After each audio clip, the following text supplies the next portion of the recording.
the city's YouTube channel, or longmontpublicmedia.org/watch, or Comcast channels 8 or 880. Could we start with a roll call, please? Mayor Pro Tem Hidalgo Faring. Here. Councilmember Christ. Present. Councilmember Martin. Present. Councilmember McCoy. Present. Councilmember Rodriguez. Here. Councilmember Yarbrough. Here. You have a quorum. Okay, thank you, Crystal. Let's go ahead and stand for the pledge. I pledge allegiance to the flag of the United States of America and to the republic for which it stands, one nation under God, indivisible, with liberty and justice for all. Okay.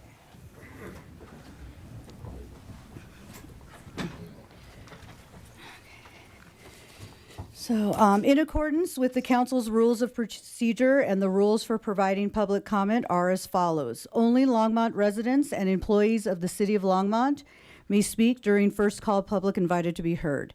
You must provide your address on the sign-up sheet before the meeting, or I will not call your name.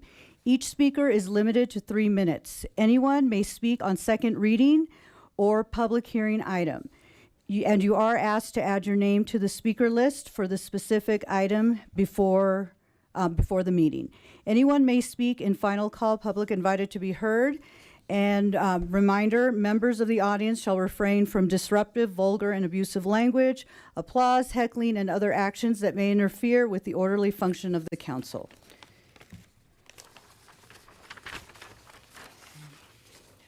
So, if I must ask the audience to refrain from disruptive behavior more than twice, I will recess the council and reconvene once all disruptive parties have been removed from the council chambers.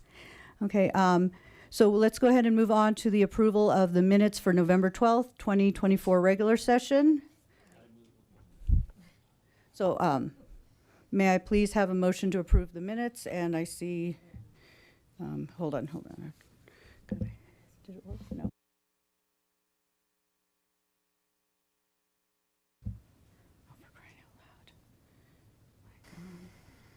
There you go. I just wanted to respond to the minutes. I noticed that, let's see, I'm trying to find it here. Okay. It's on page 14. Mm-hmm. The motion is from Councilor Chris, seconded by Joan Peck, to direct staff to implement a 30-day moratorium on the prairie dog extermination at Dry Creek Park. I actually believe it was Mayor Peck who made the motion, and I who seconded it. And I just want to give her credit for that. She's very sympathetic. Mm-hmm. Okay, thank you. And so with that correction, I move that we approve the minutes. Okay. Is there any other discussion on the topic? Okay, so let's go ahead and vote. And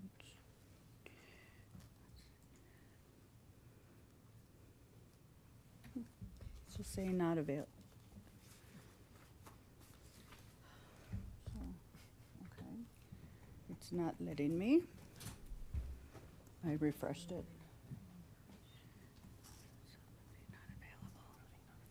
And you were able to see it. Let me try mine. And I can also give you a hand vote. Oh, here we go.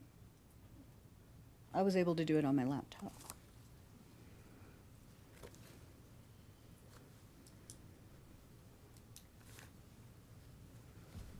Okay, and there's nothing to do. I got blue screen. So there, and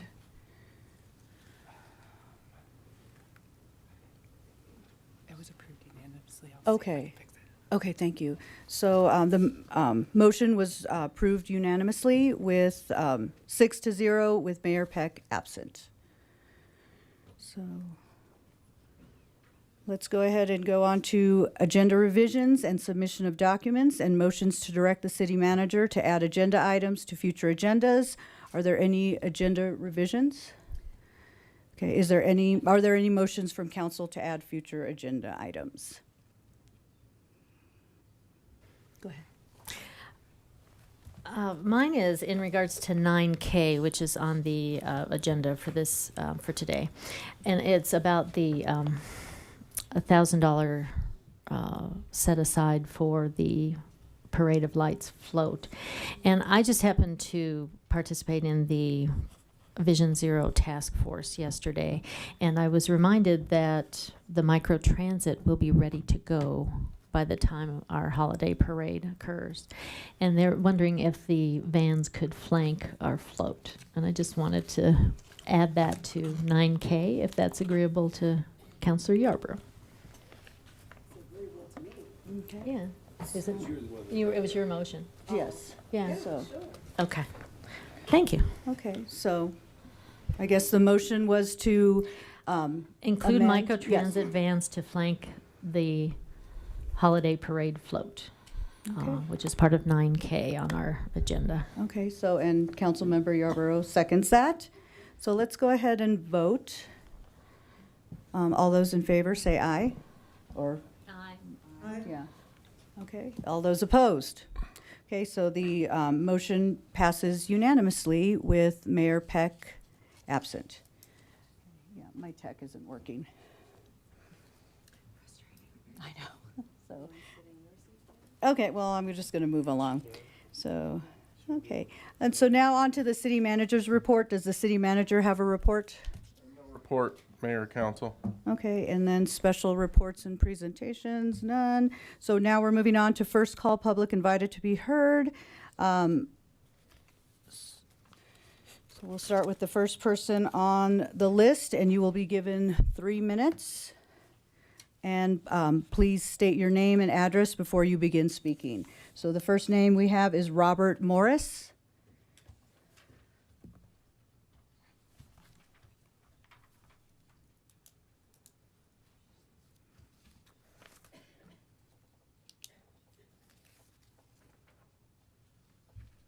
And turn on the mic, please. Okay. Robert Morris, 170 South Pratt Parkway. Good evening, council. I know it's very early. I'm just coming here to put on everyone's radar that the Boulder County NAACP will be putting on our Dr. King Day celebration on the 20th of January in 2025. It will be from 10 a.m. to 12 p.m., though we will be having a youth event from 9 a.m. to 10 that will be directed and hosted by St. Vrain Valley School District's very own Lulu Buck, who is an author from the area. So we would really appreciate it if you could come out to that. We don't currently have flyers available, but we'll get them out as soon as possible, and we'll return with those. But just wanted to make sure that was on everyone's radar and invite everyone out. Also, we are doing, what we're doing this year is we're aiming for a more youth-focused event for the Longmont area, for the Longmont celebration specifically. So if you have kids that you would like to participate, we will be having a meeting at a later date before where we can get them incorporated into the event as well. Mm-hmm. All right, thank you very much. Mm-hmm. Thank you. Okay. Next name on the list is Jack Maddox.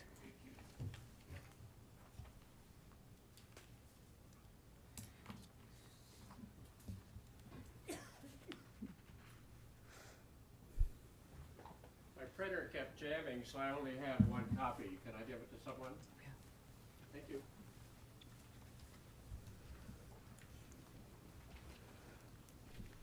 Good evening. In anticipating item 12 on tonight's So, agenda, Name and address, please. I apologize. No worries. Jack Mattox, Mattox, 1608 Tulip Court. Can I go now? Yes. In anticipation of item 12 on tonight's agenda, I want you to visualize with me, please, the significantly and well-documented harmful effects of lead poisoning and noise pollution on our community by the 90,000 yearly operations out of Vance Brand Airport. That's about 250 per day. Imagine you and a companion are walking around beautiful Lake McIntosh, and here comes a low-flying and quite noisy aircraft right over you at less than 6,000 feet altitude. measured by an app called Flight Tracker. And then another, all in violation of the city's own voluntary noise abatement plan, which requires a minimum altitude of 1,000 feet above ground. Probably more important is the recently documented October 2023 U.S. EPA, quote, final endangerment finding that leaded aviation gas contributes to air pollution that is harmful to public health. This is the opening sentence in a 17-page report issued last May by the Boulder County Public Health Air Quality Program. The report documents increased blood level concentration of children living near airports and concludes, quote, our findings highlight the value of lead testing in children who live near airports. The EPA's 2020 facility-level data for point emissions documents that advanced brand emissions of lead compounds totaled 406 pounds of lead that year.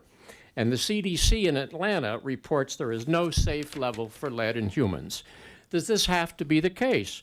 Do we have to close the airport in order to prevent lead contamination of our children?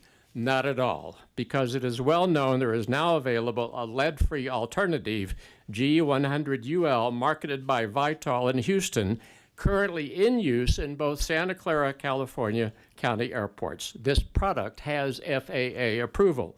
I spoke with Robert Emmett at Vitol, and he assured me that the G100UL can be delivered to Vance Brand. There's no reason why G100UL cannot be substituted for or added to the polluting 100LL currently in use. You may hear later the city has been advised to wait on this, pending the resolution of what are called Part 13 and Part 16 complaints filed against the Santa Clara airports. The basis of the complaints there is the banning of other fuels.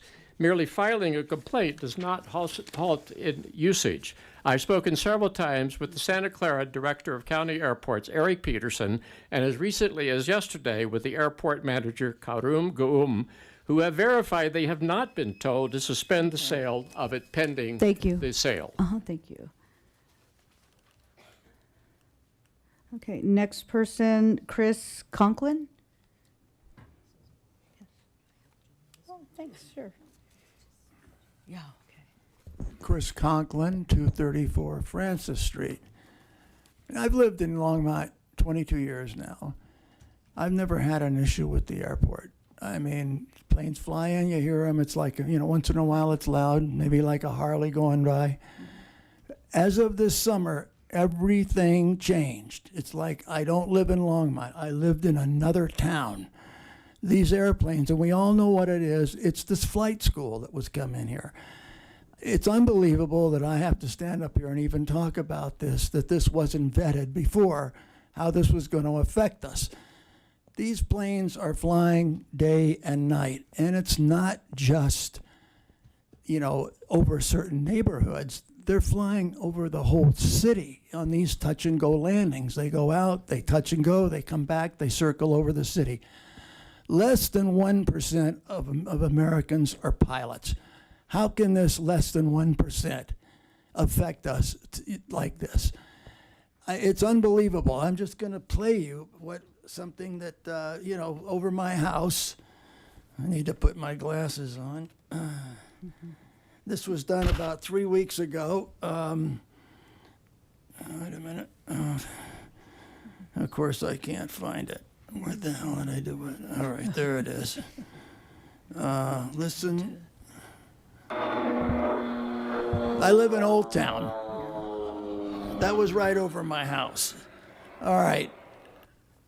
I can't believe this. Anyway, I've heard the argument that the city has no control over it. It's the FAA. Well, don't take money from the FAA. If the airport can't sustain itself on the fees from its hangars and from landing fees, maybe it's time to close the airport and turn that land over to develop housing, which is a big need in the city, as we all know. Not only is this thing disruptive, but another thing, I was raised on a military base. My father was a naval pilot. The military was very cognizant of and tried to mitigate the sound of their jets by not flying over neighborhoods. My father, I remember him talking about not being able to fly over certain neighborhoods. So if the military can do it, the Navy, which is their bread and butter flying, and they worry about mitigation of sound, what about Longmont? I mean, my God. I hear, that you have no control over it, the FAA. Well, don't take FAA money. I don't believe it. I think this city has more power than they say. I think that the city, if they had the will to stop this flight school, they could find the means. That's what we pay you for, a lawyer here, to find the way. It was one more statement. Thank you. I'm just getting to the good part. Thank you. Come back at the end. So next person on our list, Steve Emmett Maddox.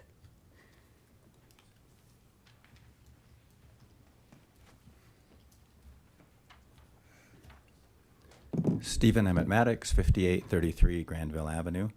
I've lived in the West Grange neighborhood near 75th and Nelson for 3.5 years. I feel it's important to speak tonight because it's important that my voice is heard, and you realize that the concerns about the airport are not the complaints of a handful of people, but rather are serious issues shared by many in the community. I have a personal and professional connection to small aircraft. Several family members were and are pilots, and my sister-in-law worked for Cessna for many years.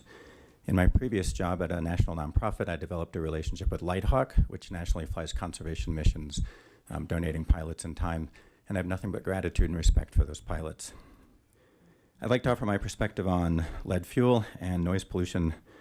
Regarding the leaded fuel, it's well established in the scientific and public health communities that there is no safe level of lead in humans. Second, a recent study in Colorado documented increased levels of lead in the blood of children who live closer to the airports. Third, there are unleaded alternatives to the AV gas that is in standard use. And last, there is precedent for airports to ban which receive FAA grant funding to ban the sale of leaded fuel. Given these facts, it is readily apparent that the city should act with some urgency to ban the sale of leaded fuel at the airport. Existing contracts with fuel suppliers may need to be amended or canceled, but it's worth it for the public health that's at stake here. Regarding noise, I've observed subjectively an increase in the number of planes flying over my neighborhood, as well as an increase in noise pollution since I've lived there. There is a voluntary noise abatement plan and path that you're aware of that routes planes away from close-by neighborhoods and requires a minimum altitude of 1,000 feet. This is routinely ignored. The plan is voluntary, I understand that, so the pilots can make safe decisions when necessary, but both the noise abatement path and the minimum altitude are regularly ignored in all flying conditions. I don't have the technical savvy nor the time really to track the planes that are violating these rules, so I cannot say if these are local pilots or flight schools that use the airport for operations. It's my understanding that the city can regulate touch and goes at the airport without fear of reprisal from the FAA. Please do so. I'd like you to understand the significant negative impact on our quality of life caused by the frequent low-flying aircraft over our neighborhood. Our ability to enjoy our homes and outdoor space are greatly affected. I would hope that the pilots and flight schools are willing to step up and be good community members and change their behaviors. And when they need a push in the right direction, I would ask and hope that our airport director can provide that push. And I also ask the city council to take whatever steps you can, again, without fear of reprisal from the EPA. There are precedents, and please take those into consideration and follow those. Thank you very much. Thank you. Okay. So the next person is Julie Kovash. Thank you.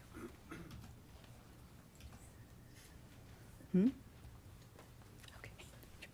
Julie Kovash, 722 Widgeon Drive. Julie, can you lower the mic a little bit? Thank you, so we can hear Sure. you. How's that? Perfect. Last March, the town of Superior and the Boulder County Commissioners filed a lawsuit in Boulder County District Court against Broomfield County Commissioners and the Jefferson County Airport Authority. This lawsuit seeks to protect Superior residents from negative and unreasonable health impacts caused by certain operations at the Rocky Mountain Metropolitan Airport. In one of the associated exhibits, the plaintiffs clearly spell out a list of general aviation airports similar to Vance Brand who have taken FAA grant money and who have either regulated or banned touch-and-go operations. Torrance, California, not on the list due to timing of the lawsuit, is a poster child for a city that has taken back its airport. Last year, they not only banned touch-and-go operations, they implemented landing fees. While the city of Longmont, people with airport interests, and the city-hired Kaplan Kirsch law firm will tell you that their hands are tied with regulating flight operations at Vance Brand, this is false. I want to be crystal clear. We own the airport and we have agency over its operations. I have a handout of the list of 39 airports and the actual Torrance, California ordinances banning touch and goes and implementing landing fees. Seek me out if you'd like a copy. And you guys have a copy now. Okay, thank you, Julie. Okay, now next on the list, Dan Leftwich.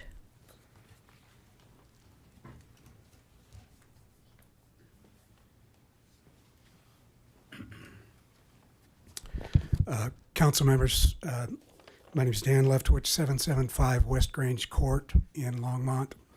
The flight school takeover of our airport for touch and go operations is destroying the quality of life in many neighborhoods in this city, including my West Grange neighborhood.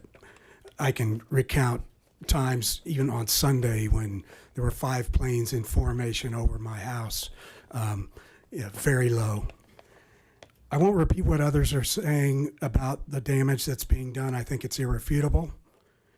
I will focus my comments on the legal issues because I'm sort of speaking out of turn in anticipation of what Mr. Eric Pilsk is going to say about an opinion letter that he's sent, I think, to the city manager, asking the question, what can be done? Can the city do anything about these touch and go operations?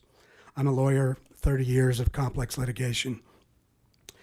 Mr. Pilsk, even he doesn't rely on the old argument that FAA has preemption jurisdiction to stop the city from regulating these touch and go operations. Dispose of that argument. Instead, he relies on a single provision in the FAA grants, which are sponsor assurances. They give you money, and then they get you to agree to these sponsor assurances. This is the one where he says requires the city to ask permission before it can propose regulations of touch and go operations, and then the FAA has a veto over those potential regulations. I know that's what the agreement says, but I'm here to tell you that the Colorado Supreme Court says that kind of a provision is void. It's unenforceable. There's a doctrine in the Colorado Supreme Court called the Reserved Powers Doctrine, which says basically that certain core governmental powers, like the police power, the eminent domain power, belong to the city, to the sovereign, and they cannot be surrendered by contract. They can't be abdicated. One city council can't bind another city council as to its discretionary use of this police power. So granting a veto to the FAA over your discretion as to how best to regulate for the protection of public health and safety is void and unenforceable. That's from the Supreme Court. Now, also, it's deemed to be, that limitation is deemed to be part of the contract. So the FAA can't come in and say, oh, they're ignorant about this. Okay, they know exactly about this. They just intimidate cities. They use this funding mechanism as a coercion scheme. Now, you don't have the authority to enter into a contract that binds the city to not exercise its police power. So please, this rule doesn't act to protect the city, it acts to protect the public. Thank you. Please respect it. Yes, thank you. Okay, so now we have Jen Huff.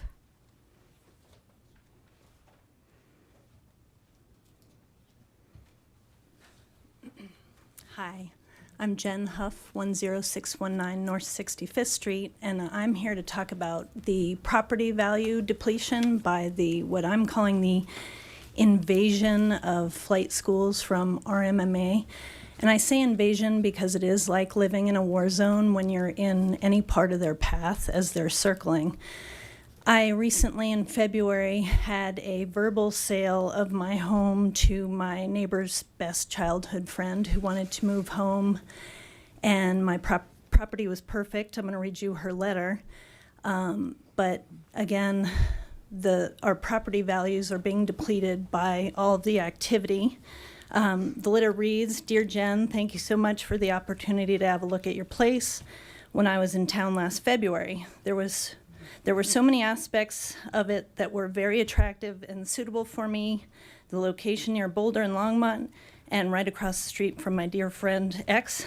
I absolutely love the size and usability of the lot with all-day sun, great fencing, sweeping mountain views, the size of the barn, the arena. It seemed almost ideal. And when I first arrived there, it also seemed like a really perfect setting, peaceful and quiet. But then almost immediately, I became aware of an airplane overhead, and then another, and then another. And soon I realized there was almost constant airplane noise. In all honesty, although I was only there for 30 minutes, I ultimately found it to be disturbing enough that I knew I was not willing to endure that aspect of the property. I am super sorry about this, as I now understand this has become a major problem for you and others in your neighborhood. Hopefully there will soon be a resolution to this problem. If so, let me know. I am still very much interested in moving back to my home, or back home to my native Colorado. All the best, X." I just think I live out in the country. I have open space to the east between me and the airport. The planes are not supposed to even be close to my property. They're supposed to, according to the FAA, stay within a mile of the airport for safety reasons. And they choose not to abide by the VNAP, even if they're the only airplanes out there. And I just think it's tragic that we're losing not only our quality of life, but our property values. I can't give away my property right now. So I appreciate you guys listening. Thank you.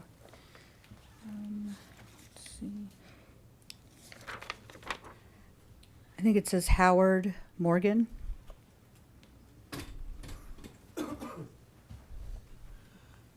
Howard Morgan, address is 1932 Amethyst Drive, Longmont. City council members, I hear the noise problem, and I'm a 38-year investor in the airport and a 60-year flight instructor. And first thing I'd like to point out is these airplanes are not all Longmont airplanes. They're coming from Boulder, Jeffco, Port Collins, Erie to practice takeoffs and landings. The problem I see that what could help is that we see some very poor instructor-student pattern work. You probably don't understand what that means, but there is a standard pattern that should be flown, and we're seeing not very good pattern work.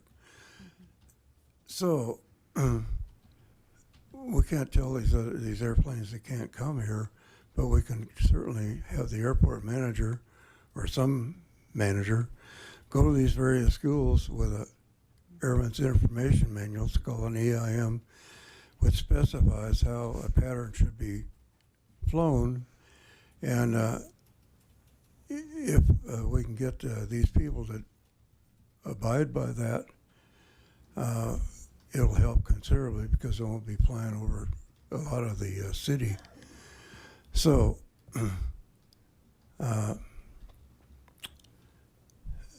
that's something that has to be worked on. I think it'll be maybe not solved totally, but it can be made a lot better. Thank you. Thank you. Okay. Tim Cook.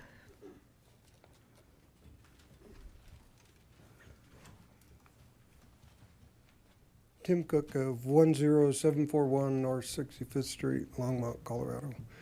You all listened to me last time, and I'm here again, and I'm not going away. As everybody said, our lives are drastically changed in the last year. Why should someone else be able to run a business that destroys our sanity? It's not fair. It's not right. You guys probably don't live near the airport or have to put up with what we have to. I do. It's not right. It's just like a war zone, plane after plane after plane. I stood in the field the other day and shook my fist at the planes. At the end of the day, they crisscrossed my house. I know they did that in spite. I know they did. I've lived there for 30 years. I try to go home. After the last meeting, I tried to listen. It's not every day, but the days I get off, I go home. I try to enjoy being out at my house. All I hear is those airplanes. They're climbing. They change noise right over my house. It's annoying as can be. Please find a solution. Please. It's not right. It is not fair. You guys regulate all kinds of things all over town because of noise, traffic. There's got to be an answer to this. And why the people that run the air schools or whatever can't be considerate of us, they don't care one bit about us. They care about the money in their pocket. That's not right. Thank you. Thank you. Andrew Gold.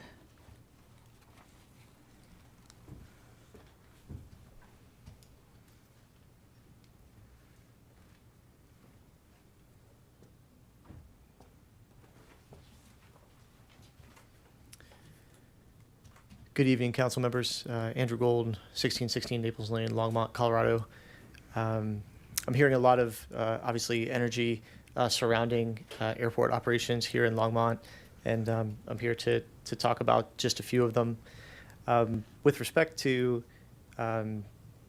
the property values and things of that nature, I can say that I live right over the pattern of the airport landing circuit that brings airports in and out when the wind is blowing out of the west. So I'm right underneath that pattern.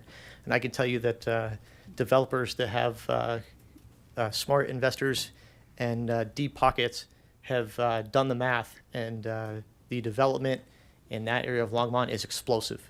So I can tell you that if it were a negative impact, they know the airport's there, they know where the traffic patterns are. Housing prices and housing values in Longmont have done nothing but go through the roof. That includes properties under the airport traffic pattern. So I don't know who's sort of keeping tabs on the math, but I see, again, property values skyrocketing around the airport broadly.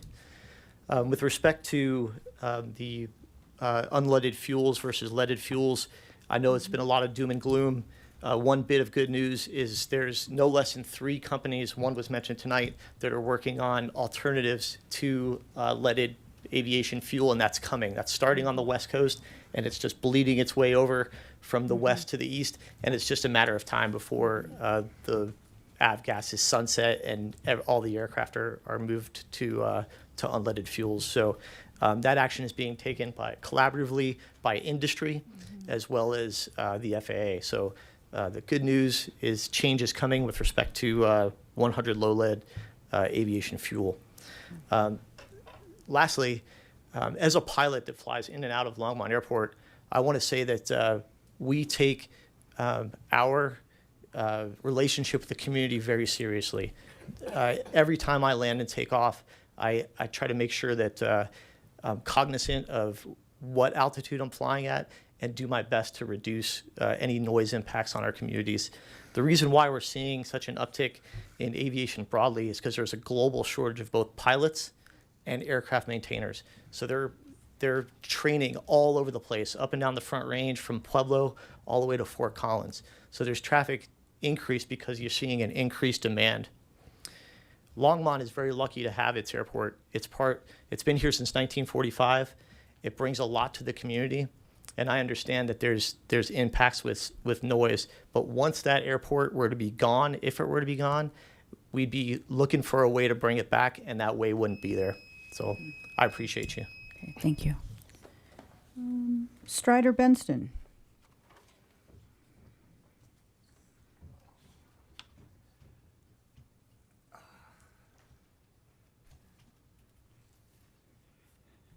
Thank you.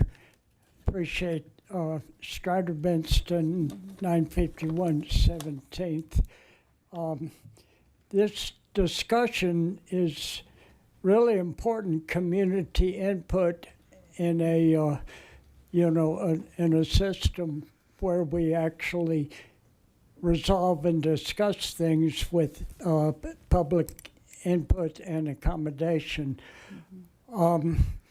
We just had an election 2 weeks ago where the person who won with 49.9% of the vote claims that our entire system is basically to be abolished. The first thing he said, he's going to deport millions of people, first put them in concentration camps. That's exactly how Adolf Hitler started in Germany. And if Charles Lindbergh had run for president in 1940 and won, the United States would have probably been on the side of Hitler. And what kind of a world would we have then? It is that serious. I thought Marta Moreno was going to be here tonight, and the deportation of millions of people. The DACA kids were here in Longmont. Most of them are in their 30s now. That was 15 years ago. But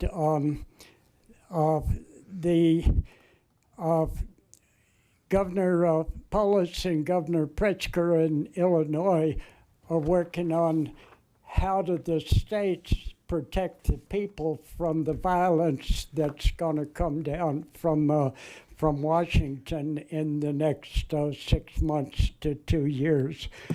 And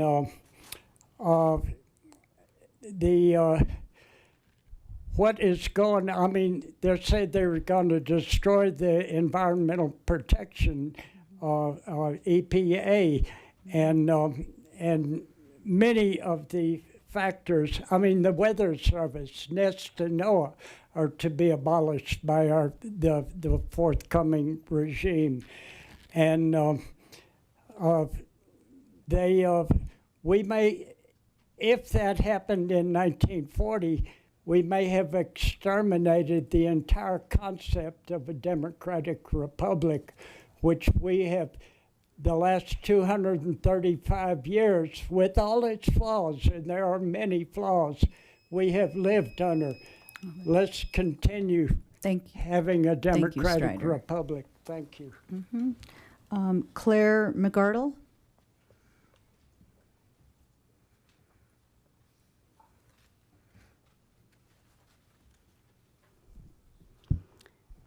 Good evening, council members. My name is Claire McCardle. I live at 10145 North 65th Street in Longmont.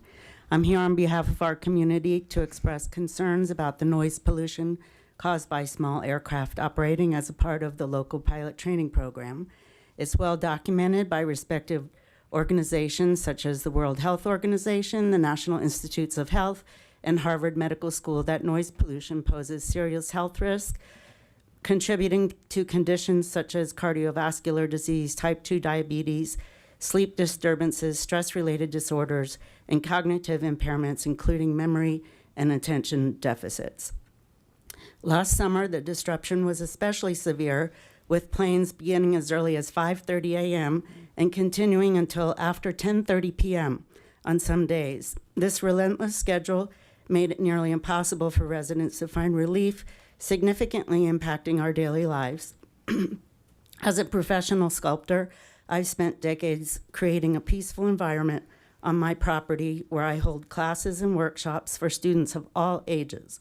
I've also invited healing practitioners from our community to collaborate and host workshops and classes. These efforts are focused on fostering creativity and offering restorative experiences to people, including those dealing with PTSD. However, the constant noise has severely disrupted instructional time, and I had to cancel my fall workshops entirely because of this impact. In addition to human health, noise pollution significantly affects the natural environment. Wildlife, which depends on quiet surroundings for feeding, breeding, and shelter, is highly sensitive to noise. Their communication, vital for mating, warning off predators, and nurturing young, is disrupted, creating stress and threatening their survival. Domestic animals, such as our horses, are also startled by and stressed by this persistent noise, making them very anxious. For 30 years, we have worked to create a place where people can find peace, focus on their creative projects, and connect with a sense of well-being. But this constant noise undermines that effort. Much of the discussion seems focused on economic justifications for private companies or the city. I urge you to also consider the health and well-being of our community, the residents, families, and individuals who call this area home, as well as the broader impact on our environment and animals. We ask the council to explore solutions such as revising flight paths, restricting flight hours, and identifying less populated training zones to balance the needs of the training program with the well-being of our community and our ecosystems. Thank you very much. Thank you. Scott Stewart.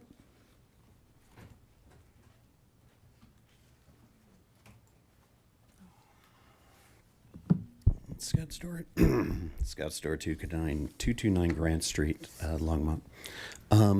I passed out a little handout I just gave to Harold, and Levi's got one in the back too. Hey, I think we can agree that the airport could use some additional operating capital and reserves for the maintenance issues.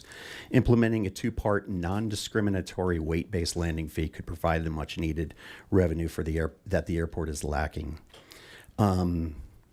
Gave a little bit of paperwork out. Number 1 and number 2 are from the FAA, and they speak about self-sustainability.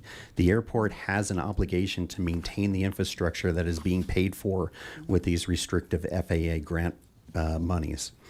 Number 3 is from the Longmont 2024 approved budget. The airport enterprise fund pays for all expenses associated with maintaining and improving Vance Brand Municipal Airport, end quote. Number 4, it's about grant money. Why are we taking obligated FAA grant money to rehabilitate aprons and taxiways? Maintenance of this capital improvement is supposed to be funded by the operator. Number 5 and number 6, also reference back to 3, is an email that helps describe how the airport is not reimbursing the taxpayers or the general fund for the full amount of the administrative transfer fee. Number 7 is from the FAA Airport to Compliance Manual. This speaks to the issue of two-part landing fees. The airport is growing. It is a growing impact on the city, and the impact extends well beyond the runway. Take time to look at the grant funding for the airport that the airport has received year by year. This is not a lot of money if you break it down year by year. These funds could be generated in-house, and the airport could stop taking FAA restrictive grants. Consider putting a pause on accepting FAA money until there is a better understanding of how we can meet our current grant obligations and how obligated are we. The city would benefit from a more accurate data collection system surrounding the airport. That's a whole nother topic. Just a note, much of the information that's found on the city website is surrounding the airport is very outdated, and in some cases not very accurate. And finally, the city built the airport. The airport did not build the city. Thank you. Thank you.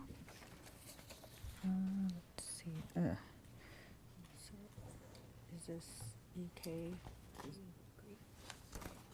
EK Grive? And correct me if I mispronounced it. Please.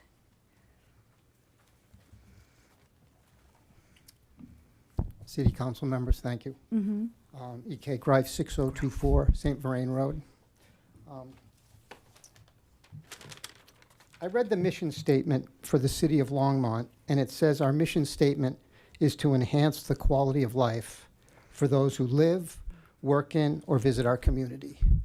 The City Council mission statement states that Longmont will be the world's greatest village where children are most fortunate to be born and raised.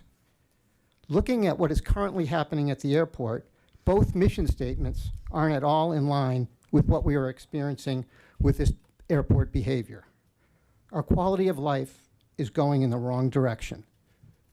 This one first. Take this one for example. Thursday, November 14th at 7:14 a.m. One plane has already done 23 circles over the Longmont community. One person flying 23 times over the same houses. Absolutely no respect for the people who live here.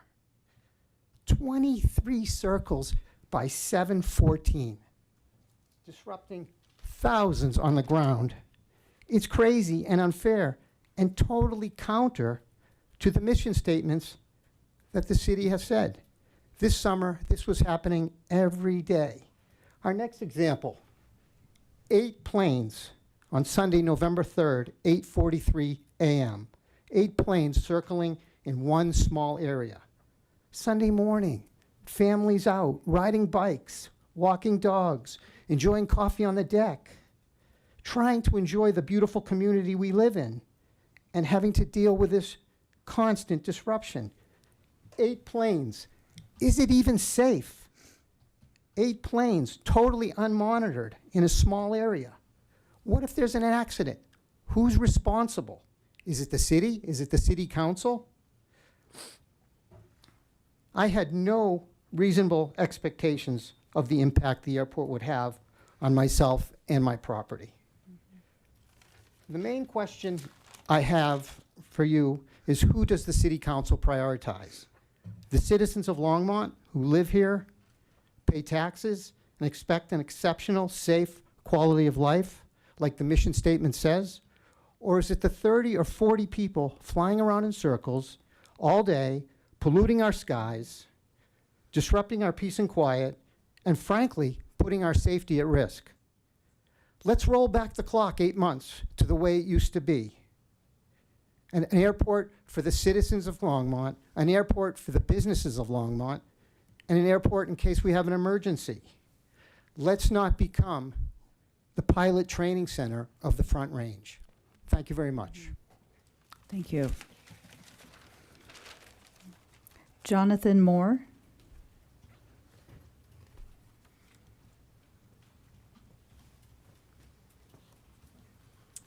Thank you all. My name is Jonathan Moore. I live 5740 Prospect Road. I live west of Lagerman. It's the first time I've been in front of you guys, so thank you. Didn't hear about this until about 2 o'clock today, so excuse my quick notes. I have worked for local governments. I've worked for Jeffco, Douglas County, been a commissioner in Clear Creek County. Spent most of my life preserving what's unique about Colorado. We bought this property for a lot of what you're hearing about here today. You know, this rural lifestyle, this quality of life. We personally bought it because it's productive ag lands, because it's got water rights, because it has ditches, because we can run animals on it. All we've done since we've been there is trying to improve this property. We spend a great deal of time outside on this property. So as you've heard from many people here today, it is a quality of life issue. It is an impact that is dramatically escalating in the short period of time. I have never spent any time studying, reading, looking at Flight Pass. All I can tell you is what we observe, what we see day in and day out on the ground. For us, we're outside 8 months a year. We're still picking lettuce. So we're outside and the planes are still flying all the time. I would say, short of prairie dogs, this airport is 100% the most intrusive use and activity on our property. It probably does affect property values. It sure as heck affects our quality of life. My request, which I'm happy to see many others are saying, is please be respectful. Be respectful. I like some of the terms. I've just been scribbling notes as I've been here. Put yourself in our shoes. Put yourself on the ground. Think of equity. 23 flights before 7 a.m. I get up in the morning. I sit outside by 5:30 with my cup of coffee, and they are flying over. And it has escalated in the last year. So I guess, treat your neighbors like you'd want to treat yourself is probably the main thing I can say. And then I think what others have highlighted, and again, I don't have the specifics here today other than to say the whole concept of regulating time and use, time of flights, flight pass, noise ordinances. It is a dramatically escalating and increasing problem. And I would appreciate your help on it. I liked one person saying, find a solution. I liked the other person saying, think about who you prioritize. Because it is a small number of people that are in those little planes circling a lot of people. Thank you very much. Thank you. Joanne Burton.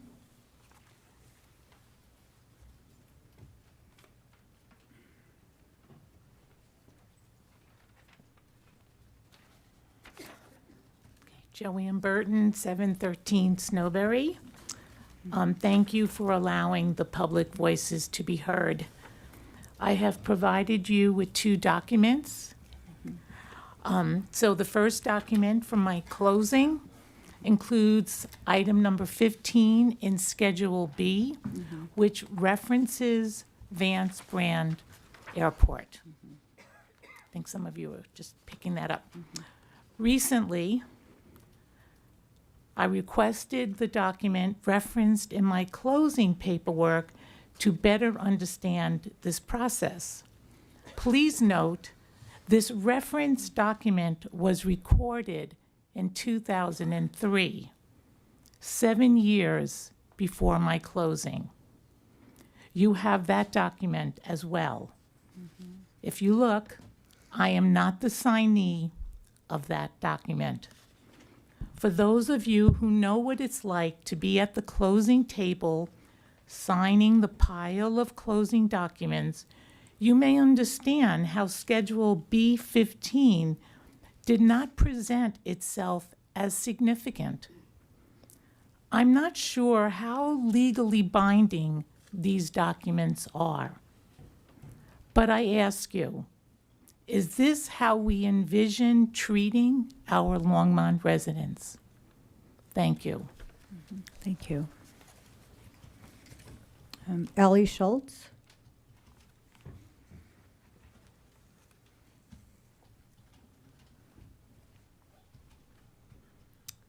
Hi, Allie Schultz, 6078 St. Vrain Road.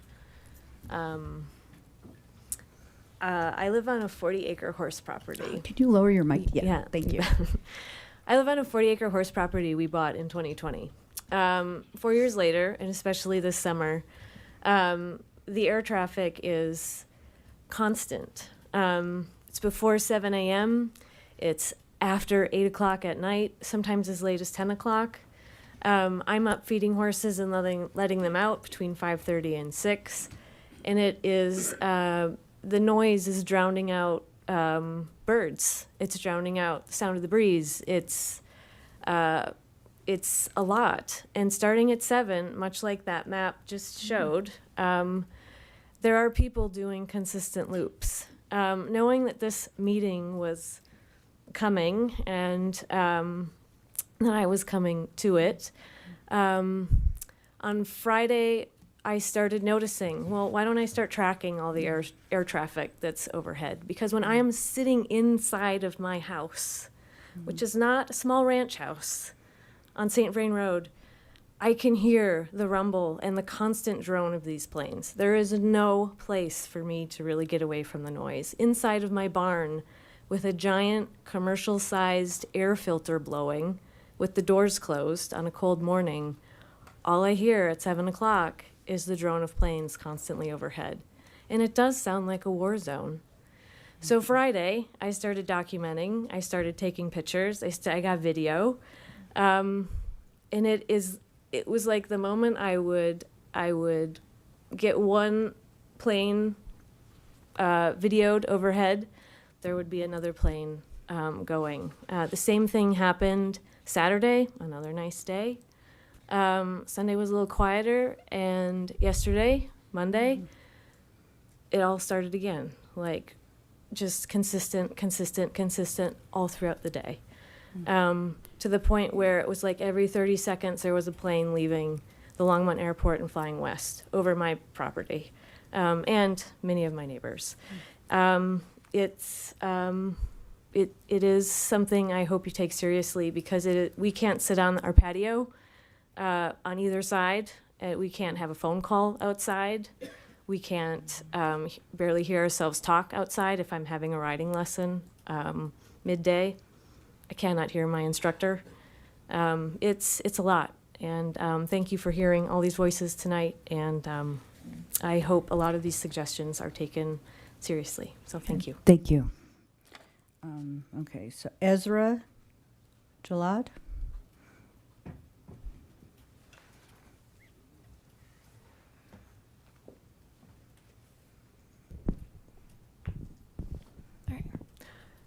Good evening. My name is Ezra Galad. I live at 1511 Lark Bunting Place.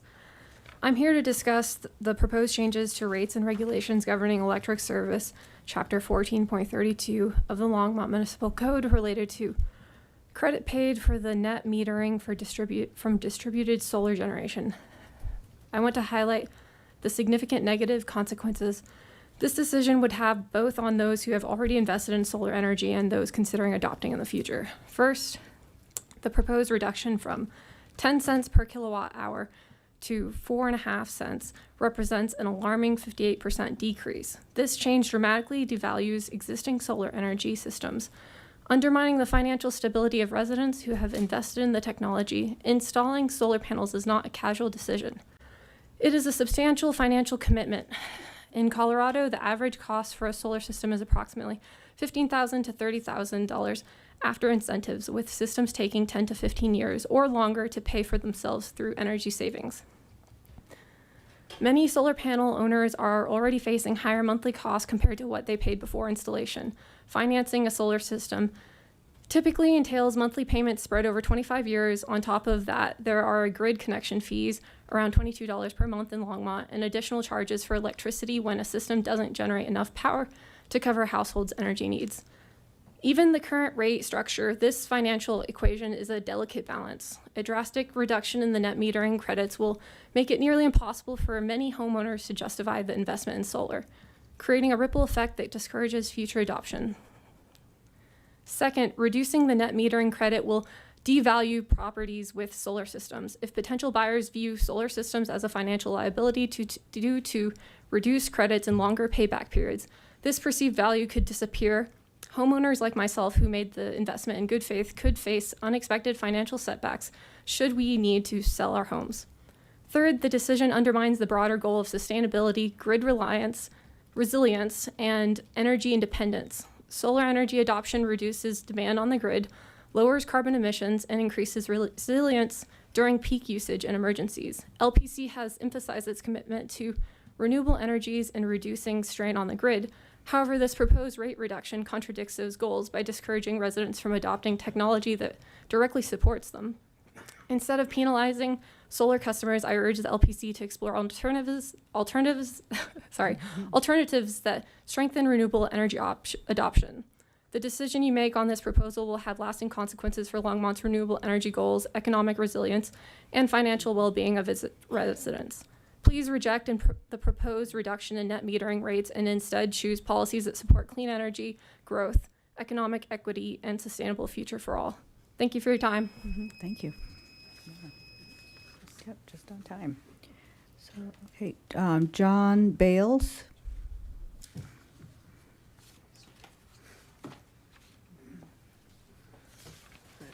John Bales, 1511 Lark Bunting. Also regarding the reduction of self-generation credits, which is more of a 50% decrease.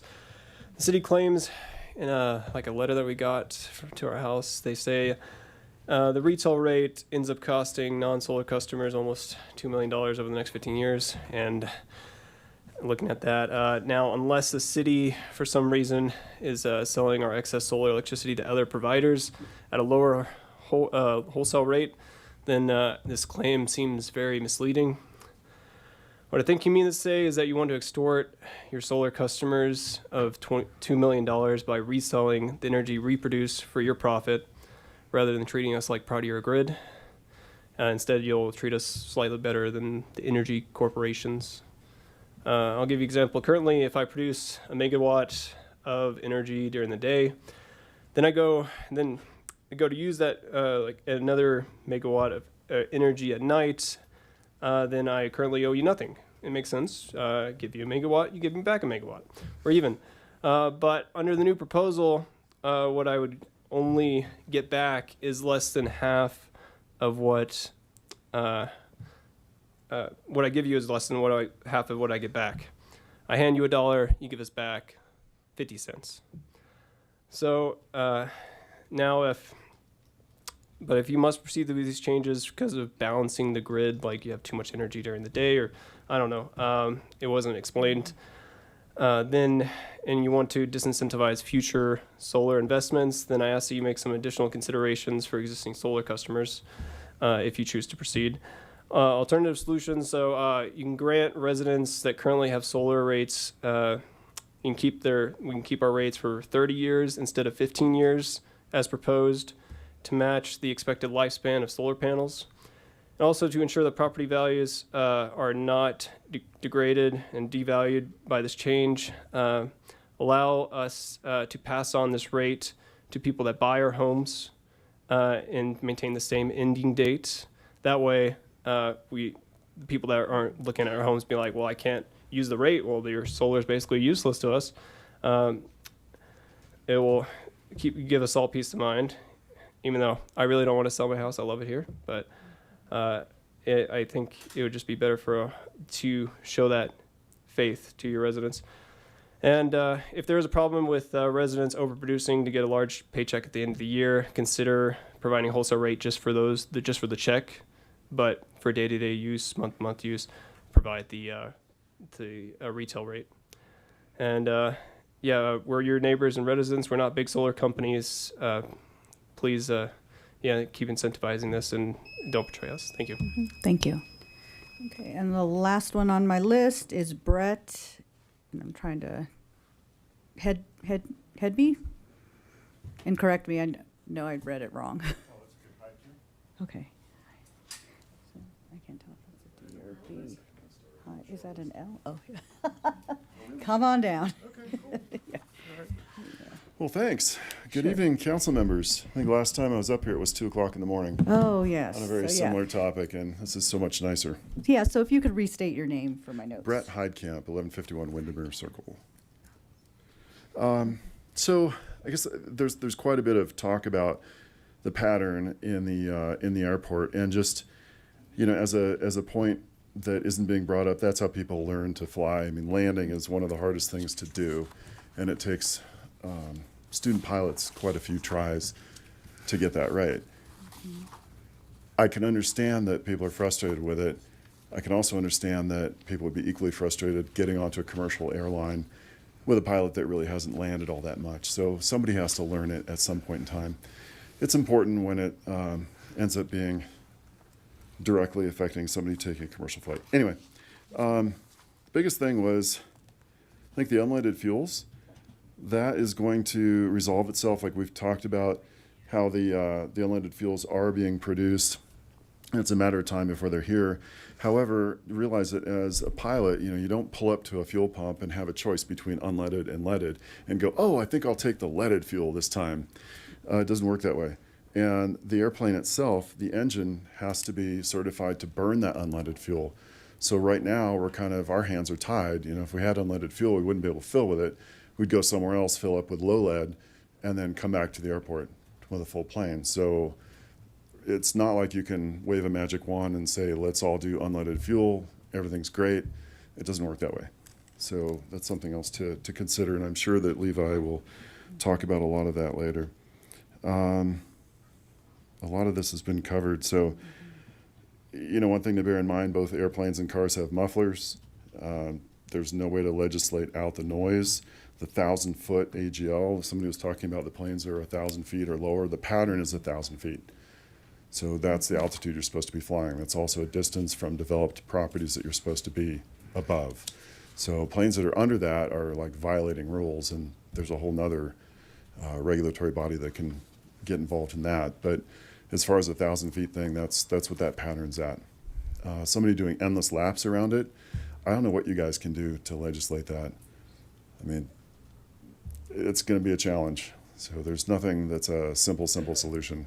I understand a lot of people are upset about that stuff, but I don't know what else to do. So sorry, that's all I've got. Looks like we've got 20 seconds left. So thank you all for your patience the last time around, and staying up until 2:30 in the morning. That was amazing. And thank you for doing what you do. So I'm sure you'll do equally well on this topic. Thanks. Thank you. Okay. It's hard to turn off. Yeah, you can just let it run out. Okay. So. Oh, okay, yeah. So, seeing no one else on the list, I will close public invited to be heard, and we're going to take a 5-minute break for technical issues. Thank you.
to call council back. No, she's right there. So. Yeah, she's in the back. Are you done? Come on. Okay. Thank you.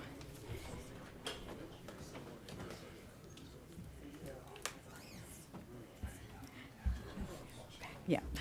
Come on down. Okay, so we are now on the consent agenda and introduction and reading by title of first reading ordinances. Please, so clerk, can you please read the consent agenda for the record? Yes, Mayor Pro Tem.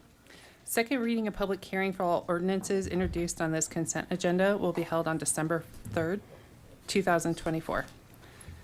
Item 9A is ordinance 2024-84, a bill for an ordinance approving an amendment to the Vance Brand Municipal Airport Hangar Parcel H60 lease and authorizing the consent to assignment to Richard F. Shaden, LLC, tenant. Item 9B is Resolution 2024-78, a resolution of the Longmont City Council approving the intergovernmental agreement between the City of Longmont and Regional Transportation District for the EcoPass contract. Item 9C is Resolution 2024-79, a resolution of the Longmont City Council approving the intergovernmental agreement between the City of Longmont and the City of Fort Collins for Flex Bus Services. Item 9D is Resolution 2024-80, a resolution of the Longmont City Council authorizing a developmental agreement between the City of Longmont and Diamond G Concrete Company. Item 9E is Resolution 2024-81, a resolution of the Longmont City Council approving the intergovernmental agreement between the city and the Longmont Housing Authority to provide funding for the Longmont Housing Authority Security Cameras Project. Item 9F is Resolution 2024-82, a resolution of the Longmont City Council approving the second amended and restated intergovernmental agreement between the city and the Longmont Housing Authority for support and services. Item 9G is Resolution 2024-83, a resolution of the Longmont City Council approving the intergovernmental agreement between the city and the Longmont Housing Authority for American Rescue Plan Act funding for tenant readiness services. Item 9H is Resolution 2024-84, a resolution of the Longmont City Council approving the intergovernmental agreement between the city and the Longmont Housing Authority to provide funding for the Xenia Tenant Damages Fund. Item 9I1 is Resolution 2024-85, a resolution of the Longmont City Council authorizing amendment to a surface use agreement between the City of Longmont and 1876 Resources for the Olander Farm open space. Item 9I2 is Resolution 2024-86, a resolution of the Longmont City Council authorizing an agreement of the City of Longmont and South BB Metropolitan District for the exclusion of Olander Farm open space from the Metro District. Item 9J is approve contract for audit services. And item 9K is approve the use of up to $1,000 of council contingency funding for a float for the Parade of Lights. Thank you. Does anyone want to pull any items? Okay. I'm going to keep going. May I have a motion to approve the consent agenda item as presented? I move the consent agenda. Okay, very good. So the consent agenda has been moved by Councilmember Martin and seconded by Councilmember McCoy. Let's go ahead and vote. Yeah, I know. Any discussion? Okay, let's go ahead and vote.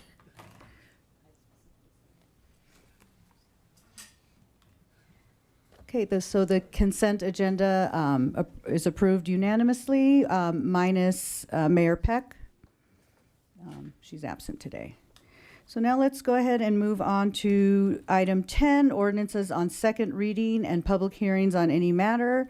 For ordinance 2024-77, a bill for an ordinance amending Chapter 11 of the Longmont Municipal Code concerning utilizing an automated vehicle identification system. Are there any questions from council before we open the public hearing? Okay. Okay, so I'm going to now open the public hearing on ordinance 2024-77. If there is anyone, so I don't have anyone signed up on the list, but if there's anyone in the public who would like to speak to this motion, you may step forward. Okay, so I'm going to close public hearing. May I have a motion to pass and adopt ordinance 2024-77?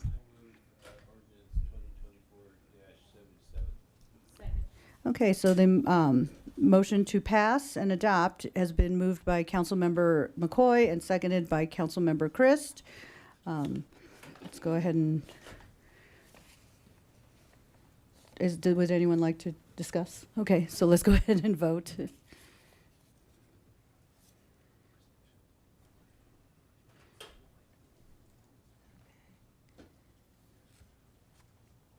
Okay, so the motion has passed unanimously, minus Mayor Peck, who is absent today. Okay, so we have no items removed from the consent agenda, and let's go ahead and move on to general business.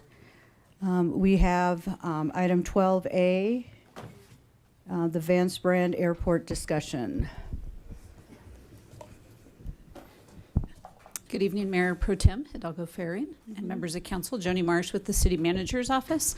So council had requested that staff come and address many of the questions I know you all have been receiving, and you've heard some of that this evening at Public Invited to be Heard. So we appreciate the public coming forward again this evening to make sure we're firm in those. So we do have a couple of presentations. Levi Brown, our airport manager, is going to go over some of the questions that you have been asking around the CIP, airport operations. We have a new data system that we have implemented at the airport. So Levi will talk a little bit about that and what we're going to do with that going forward. And then this evening, we also have Peter Kirsch with Kaplan Kirsch, who is our outside special counsel for the airport. And so with that, I'm going to turn it over to Levi. I think you should be queued up here somewhere. Oh, thank you. Yes, which, this house? It was the one before. There we go. Perfect. Thank you for your assistance. Of course.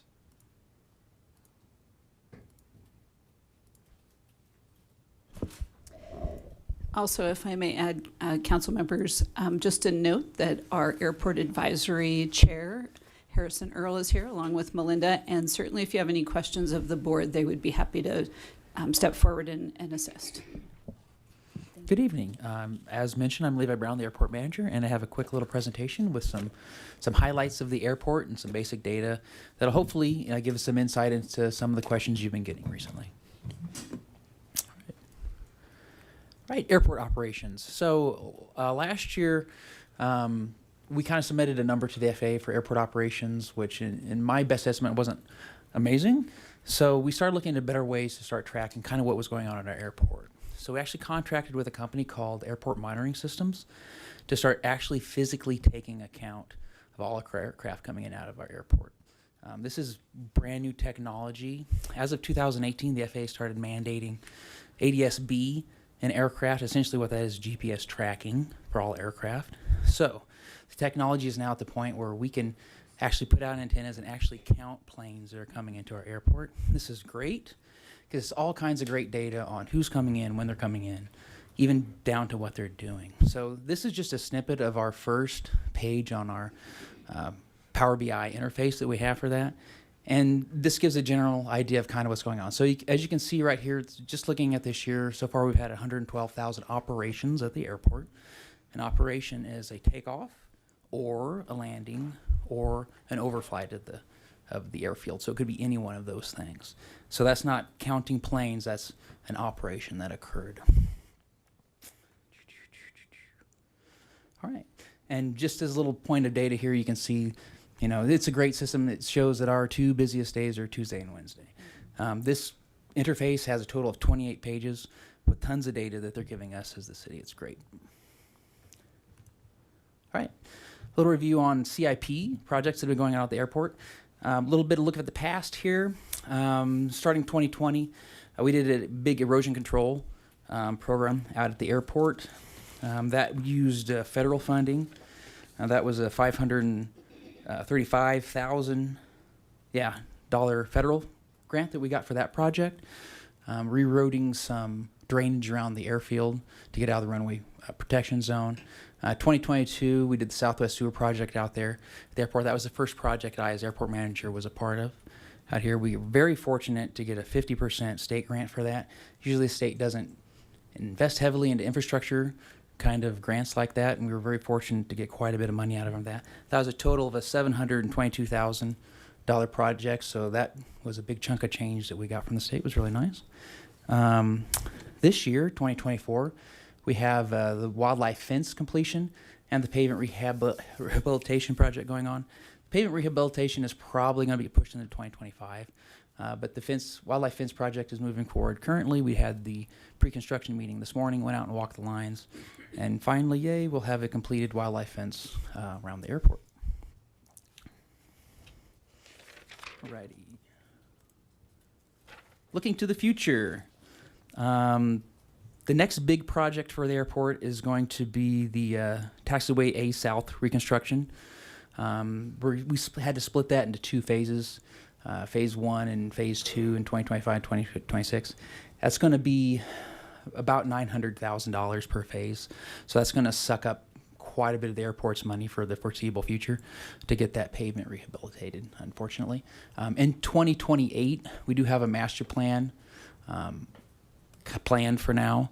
Our current master plan was done in 2012. Master plans are supposed to last about 10 years, so we're 12 years into a 10-year plan, so having to do it in 2028 is not too bad. At least we didn't have to do it in 10 years anyway. Good news, right? All right, just a little quick snippet about unleaded fuel. We actually do offer unleaded fuel at Vance Brand Airport. We've been offering MoGas for quite a few years now. It is a type of unleaded fuel that you can get a supplemental type certificate to run in planes. As mentioned before by one of the individuals who spoke up here who was a pilot, you can't just put whatever fuel you want in your plane. It has to be approved by the FAA. To get approval, you have to, for a different type of fuel, you have to go back to them and apply for approval, pay a fee, go through paperwork, prove that it's safe, and essentially do it that way.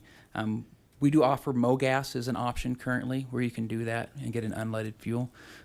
They do offer supplemental type certificates for that for the majority of small private planes that we would see on our field. We are working towards the goal, the 2030 goal of transitioning completely unleaded gasoline operations. House Bill 1235 this year passed by Colorado essentially says that we have to work that way, which is great. It syncs up to the goal we were already working towards with the FAA. So that transition is coming, and we're planning for it now. Little quick look at fuel totals that have been sold here. A little quick chart here. As you can see, actually the two highest years we had for fuel sales was 2020 and 2021 were a little bit down from those totals. Just kind of a little snippet of the fuel that we sell here.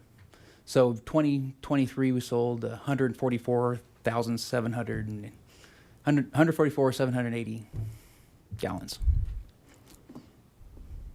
Yeah, can't talk. Noise abatement program. Vance Brand has a very robust noise abatement program. We've had one for years. Again, House Bill 1235 that was passed this year in Colorado essentially requires airports to have a noise abatement program. I submitted ours with slight modifications to the state and tentatively already have approval to run it the way it is. So that's great. That puts us ahead of most airports in the region. We post that on the website. We have monthly communications that go out to our pilot community regarding our noise abatement program. We try to do a lot of engaging with it. I've been working with the local airports on the Front Range to try to start doing airport meetings, and eventually I'm hoping to start doing flight school meetings, something that we kind of did pre-pandemic, but it's fallen off over the last few years. Flight instructor meetings would be another great way to kind of get the news out about our noise abatement program. Speaking to noise complaints specifically, This year, so we've had 264 complaints. That's down from our 2013 high of 1,582. Of the 264 that we've had this year, 108 came from a single household. The vast majority of those are noise-related complaints. There are a few others specific to ultralight skydiving, touch-and-go operations, but those were just the ones that people specifically mentioned those. The vast majority of people just specifically mention noise when it comes to the complaints, and a few on lead. Let's see. That's kind of the totality of my presentation there. Are there any questions that you have for me at the moment? Okay. So, yeah, I see you, Councilmember Martin. So, go ahead. Thank you. Go for it.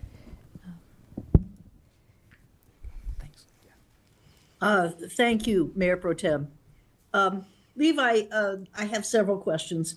The first one, I like the 2030 goal of being 100% unleaded in terms of the fuel we dispense. Couple questions about that. First of all, it does not allow us to ban planes that are using unleaded fuel or using leaded fuel from landing and taking off. Mm-hmm. There's nothing we can do about that, correct? Yes, essentially the way it's set up, and I can have Mr. Kirsch speak more in detail about that in his part of the presentation, but that is true, yes. Okay. The other thing is, I don't quite understand why it's going to take us until 2030. I understand that that's the mandate, but as a couple people pointed out, G100UL is available now, mm-hmm. and just about any general aviation plane can get certified without modification for that fuel. So why can't we do it as soon as we can arrange to have containers for the new fuel and a supplier contracted? Why do we have to wait till 2030? Certainly a good portion of the aircraft could utilize that G1000, just as they could utilize the MoGas, which we already do offer at the airport. The FAA Reauthorization Act that was just signed this last year actually states that we can't ban or we can't force the FBO to ban leaded gasoline until 2030, until the goal. So, yeah, but that doesn't mean that we can't offer the G100UL sooner than that. No, we certainly couldn't. Yeah, but in fact, we're offering an unleaded version right now, so we already are. So we could certainly offer that or any other version. There's a lot more to be honest, there's a lot more resistance to MoGas than there is to G100UL in terms of potential damage to the plane. So if we had to choose only one, we should now choose G100UL.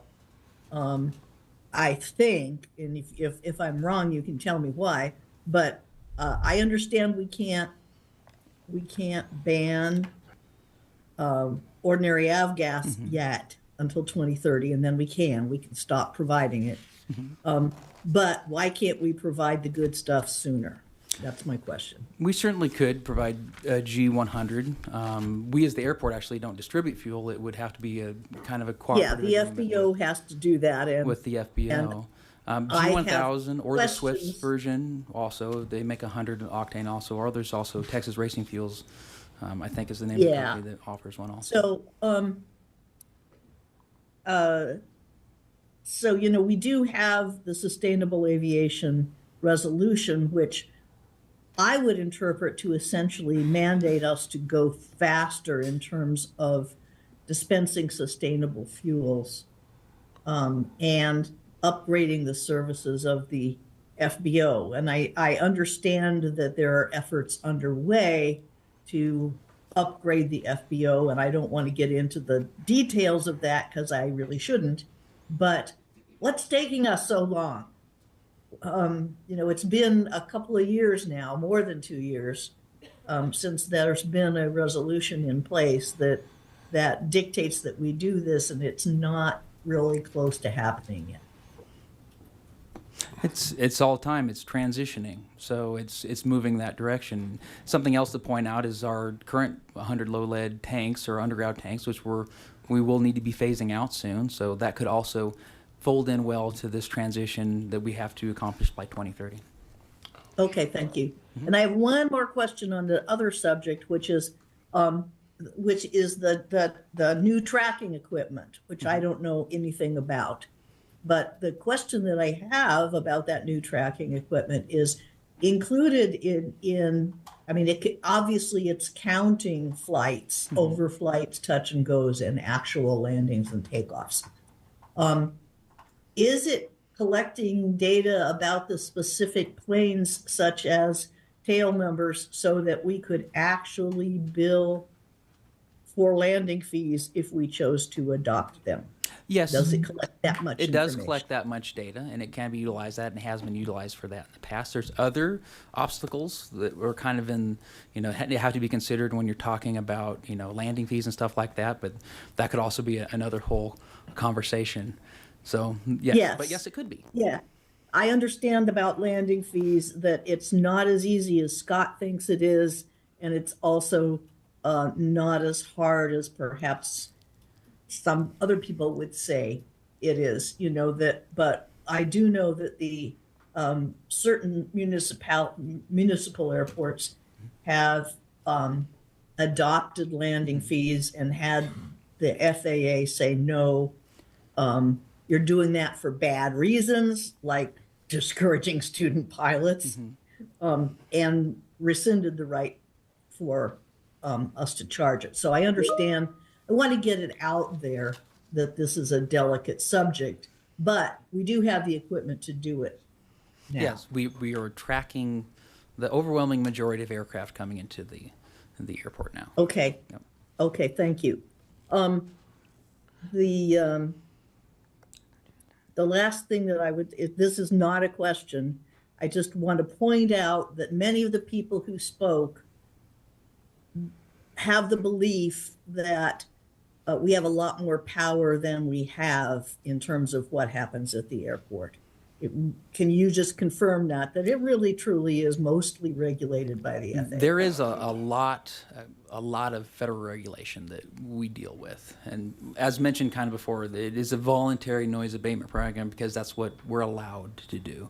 Even in the House Bill 1235 that was just passed, it mandates a voluntary noise abatement program, kind of recognizing that.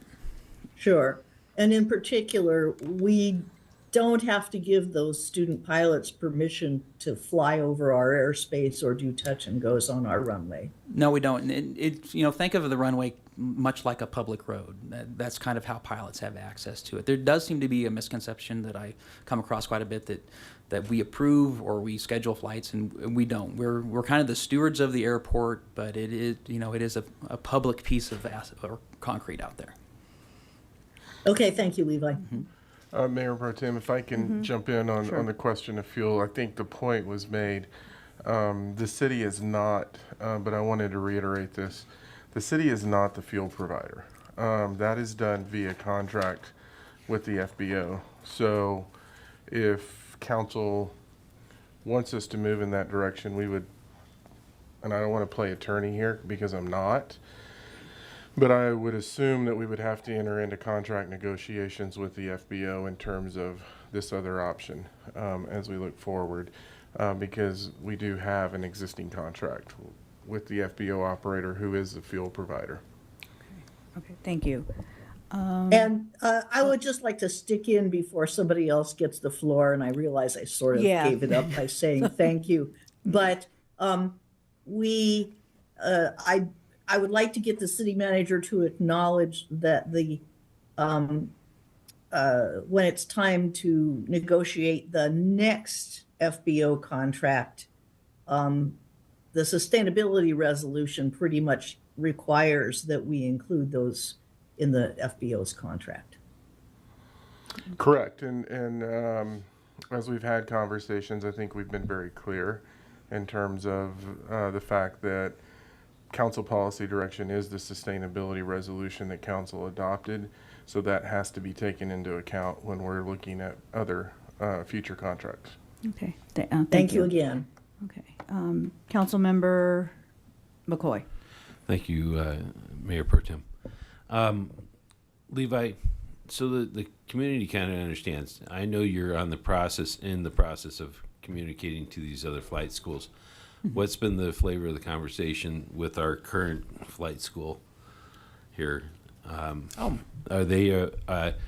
Do you feel like that 28 flight, touch and goes one morning in the early morning is coming from that situation, or is that somebody coming from a different?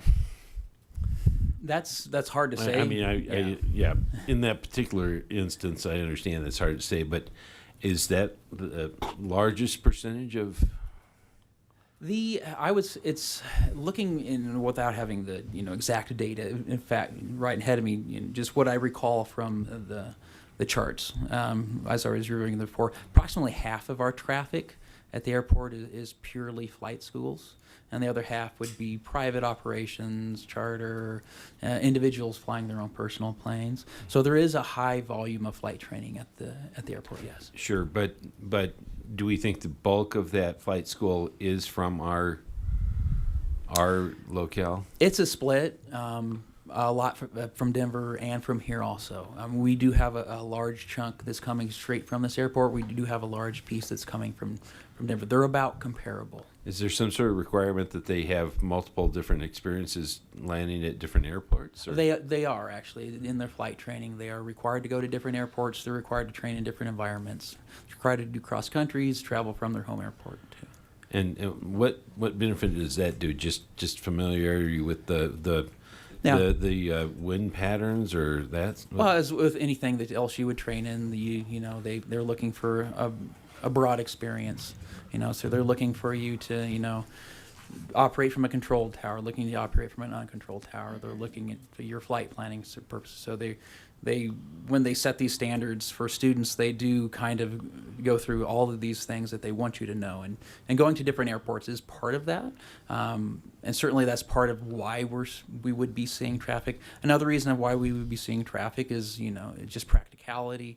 We're a close airport to the Denver metro area, and they would just be utilizing us because we are an airport close to the Denver area. So our local flight school, though, and instructors that are local, do you feel like they're the better candidates of better individuals that are out there flying tighter patterns so that they're not flying over the neighborhoods and that sort of thing, or do they get it?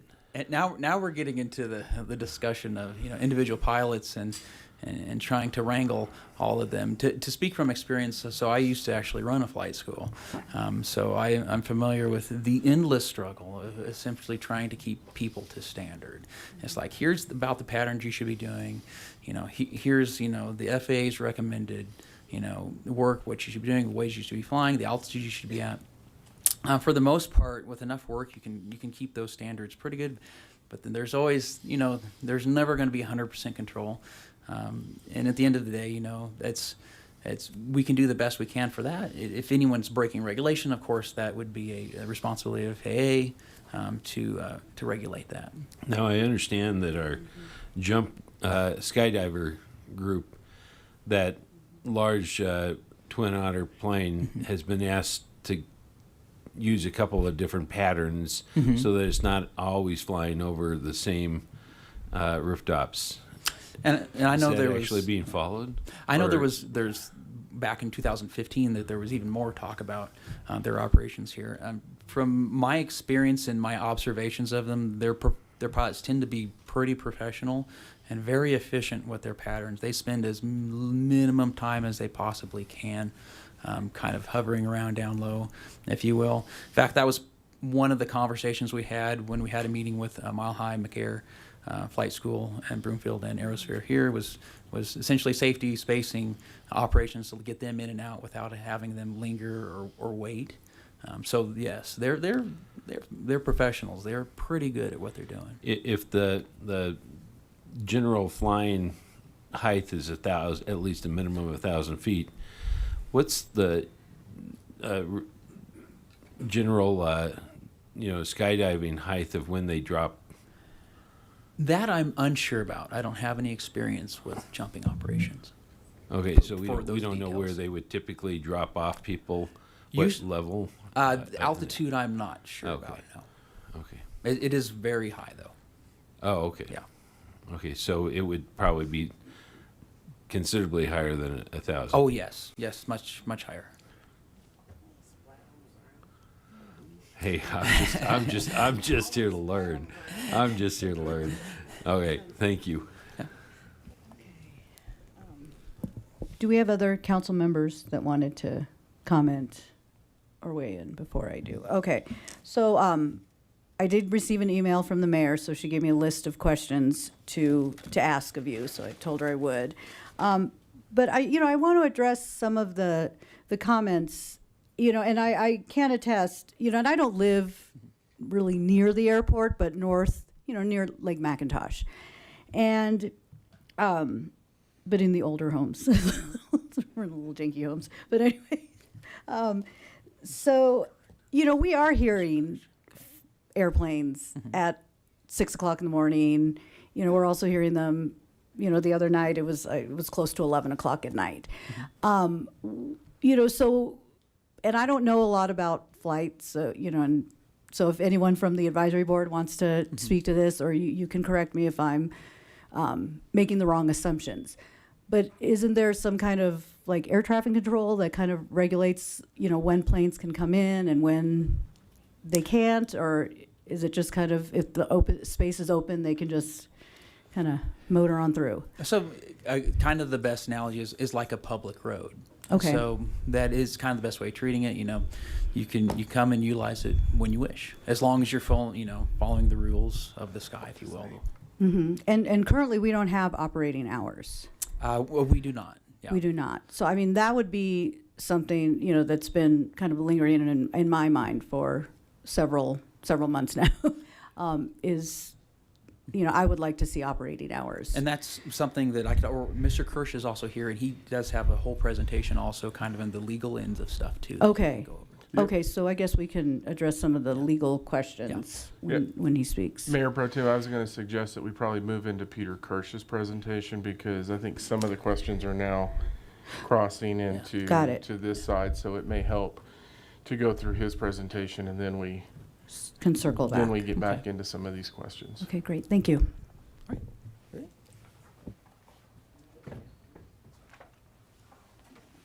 Or you can sit here.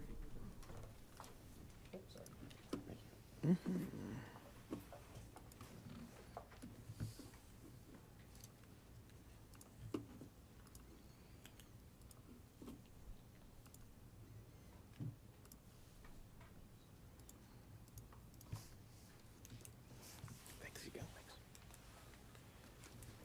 Good evening. I'm Peter Kirsch with the law firm of Kaplan Kirsch.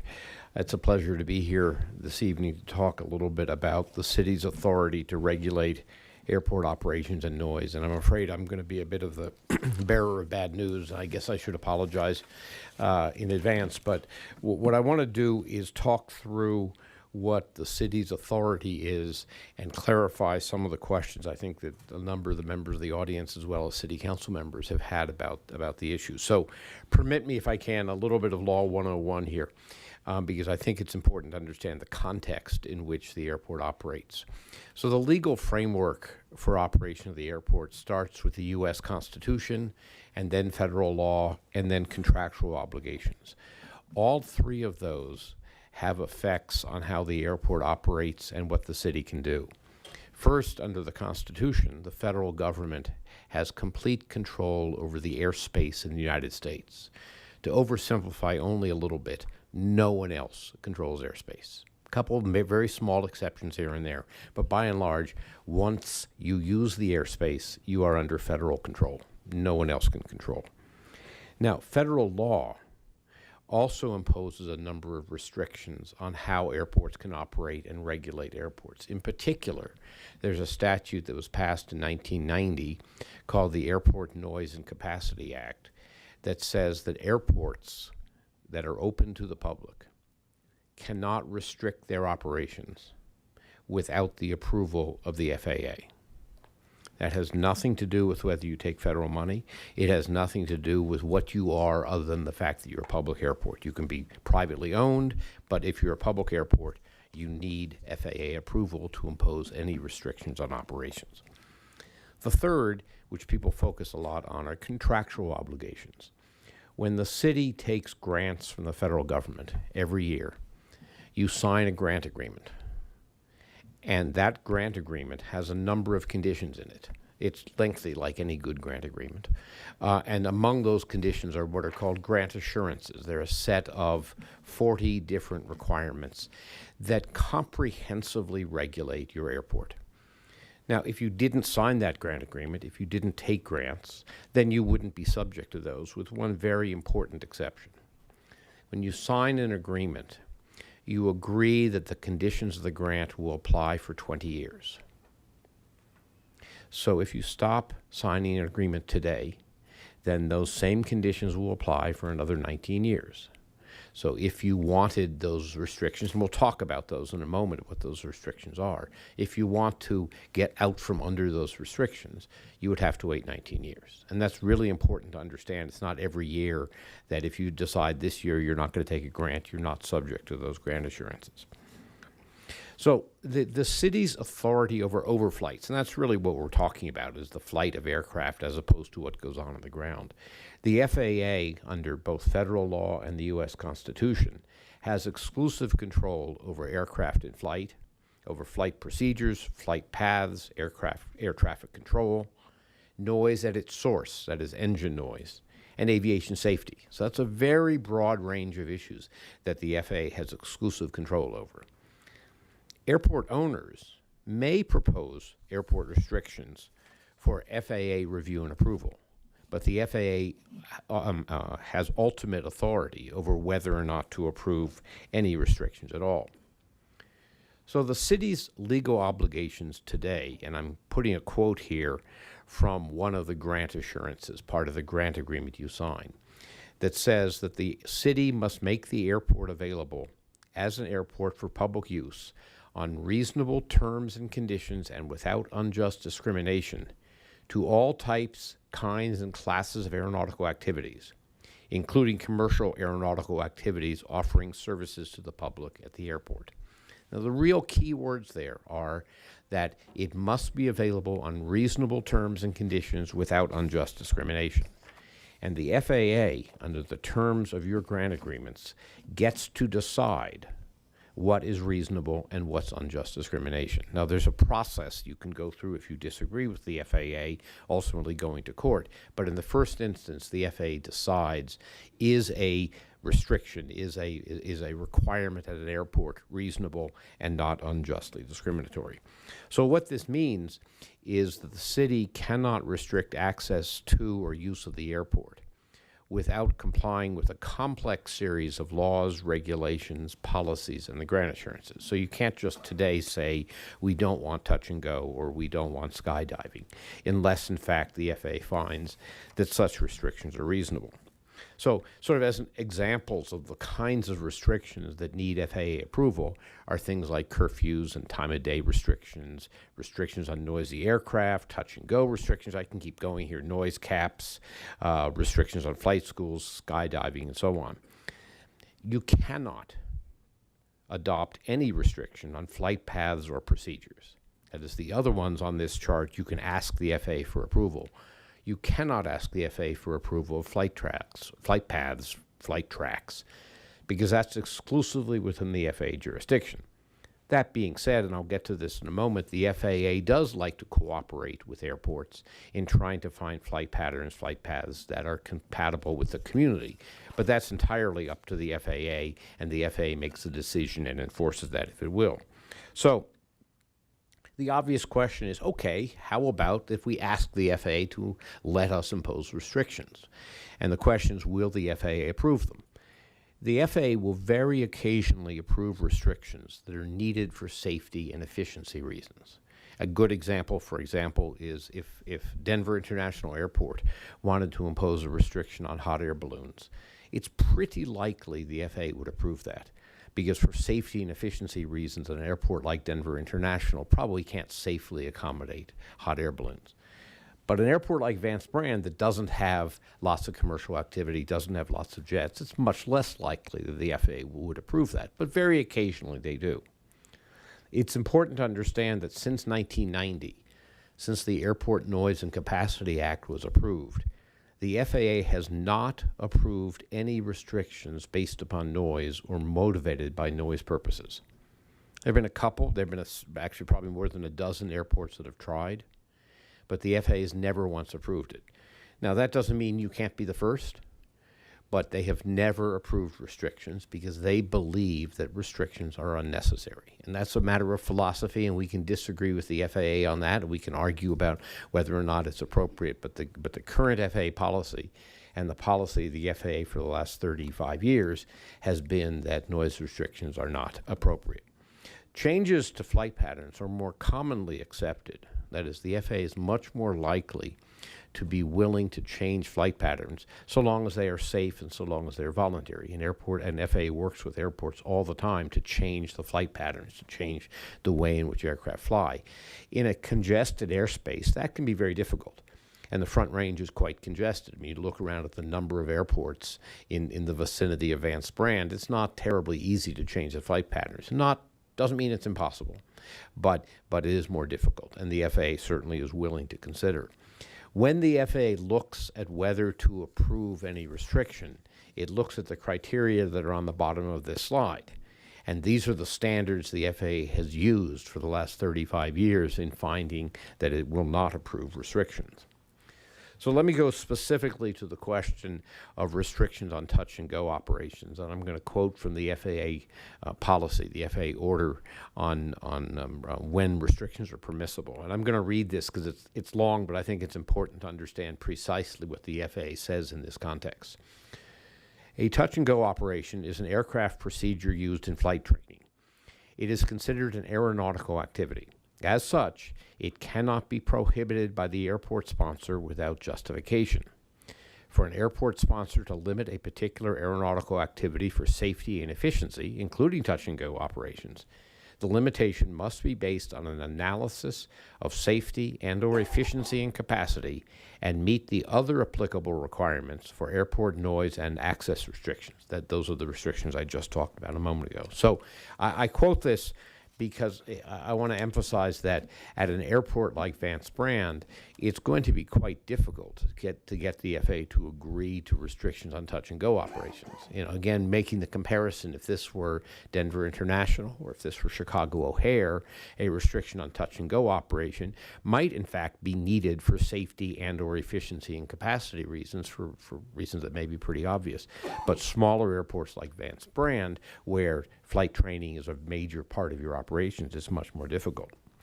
Now, pattern flying, which we've heard a lot about from people, from residents here tonight, is a slightly different issue than a restriction on operations at the airport.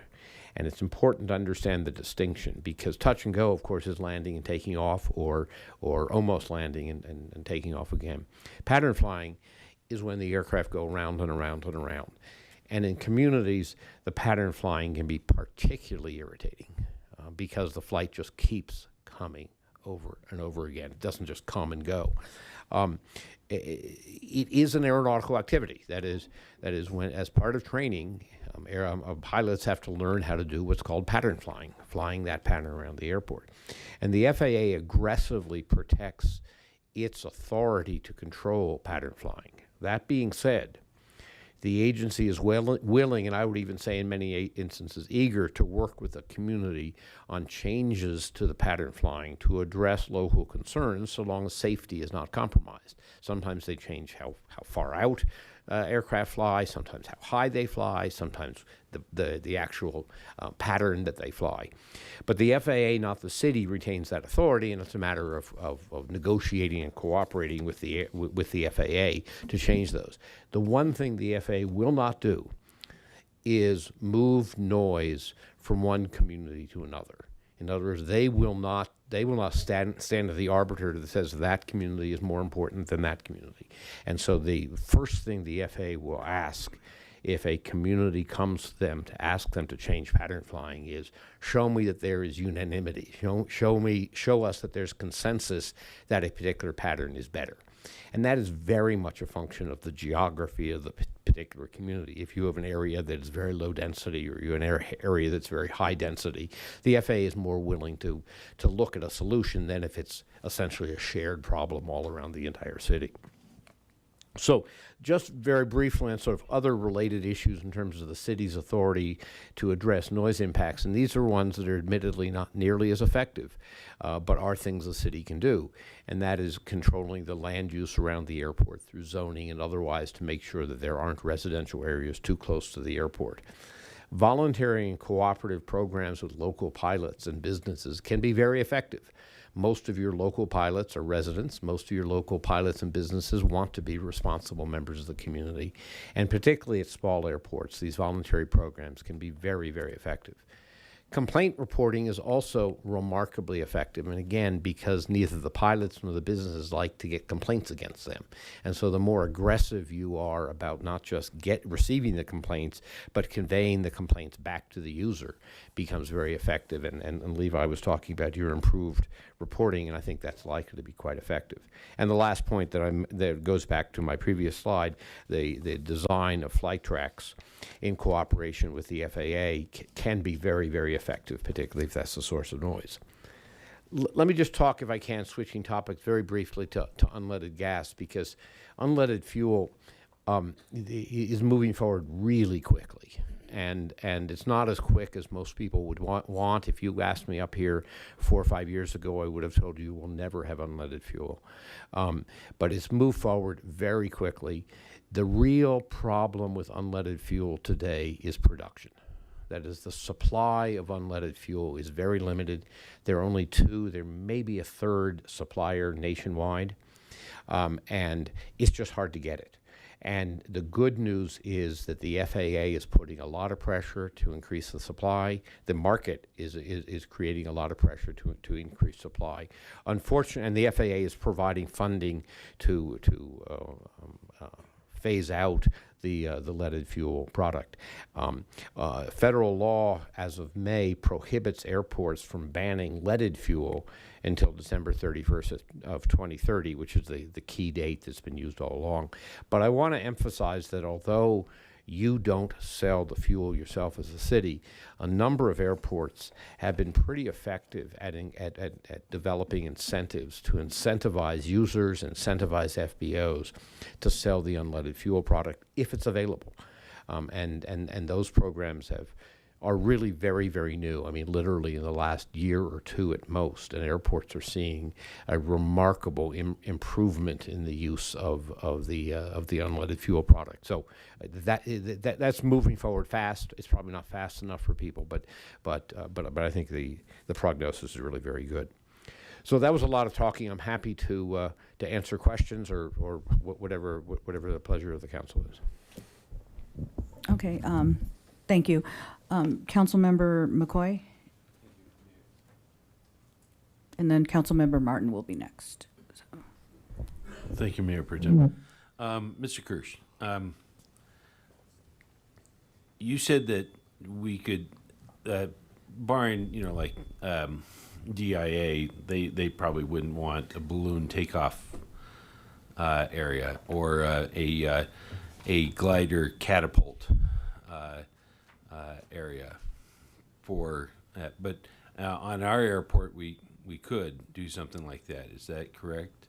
It all has to do with the kind of airport and the capacity of the airport, yes. So in this particular situation, in your experience, would the adding of some aeronautic activities like this maybe reduce the amount of? I was afraid you were going to ask that question. Now you heard it. Let me be careful here because I want to be careful how I answer this in a public session for the following reason. When you look at restrictions on airport operations, your intent is highly relevant. Okay. So something that might be perfectly permissible in one situation, if your intent is to do something impermissible, the FAA will look at your intent. So let me give you an example. Suppose you were looking at the idea of landing fees. Totally permissible. Nothing wrong with landing fees. But if there is a record to show that the purpose for your adopting landing fees was to reduce operations, that would be impermissible. So your intent is relevant. So let me get back to your question now. And I'm going to be careful, and I think you'll hear what I'm not saying, if that makes sense. You certainly could allow hot air balloon operations here. Were you to allow hot air balloon operations, that might adversely affect the attractiveness of this airport for pattern flying and for flight training. That might be an incidental effect. Thank you. Okay, Councilmember Martin.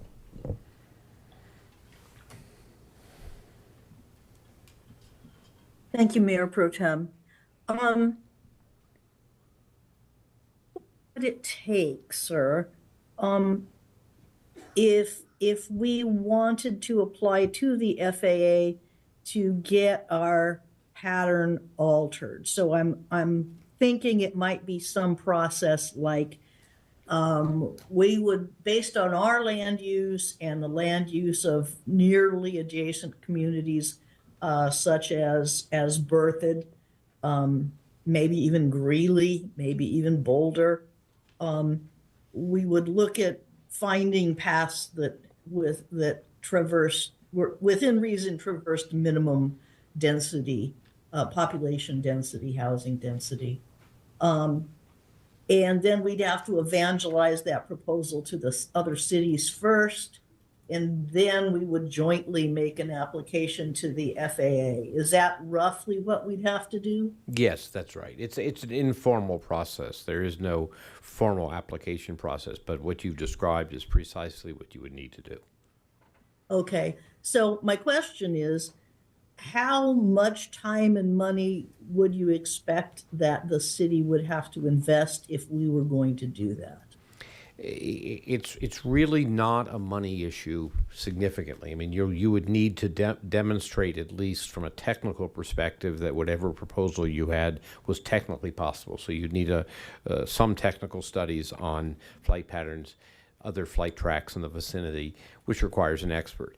The amount of time, because it's a negotiated process, because it is a matter of discussions with the FAA, it can literally take a couple months or a couple of years, depending on how difficult it is. So it all has to do with your legwork.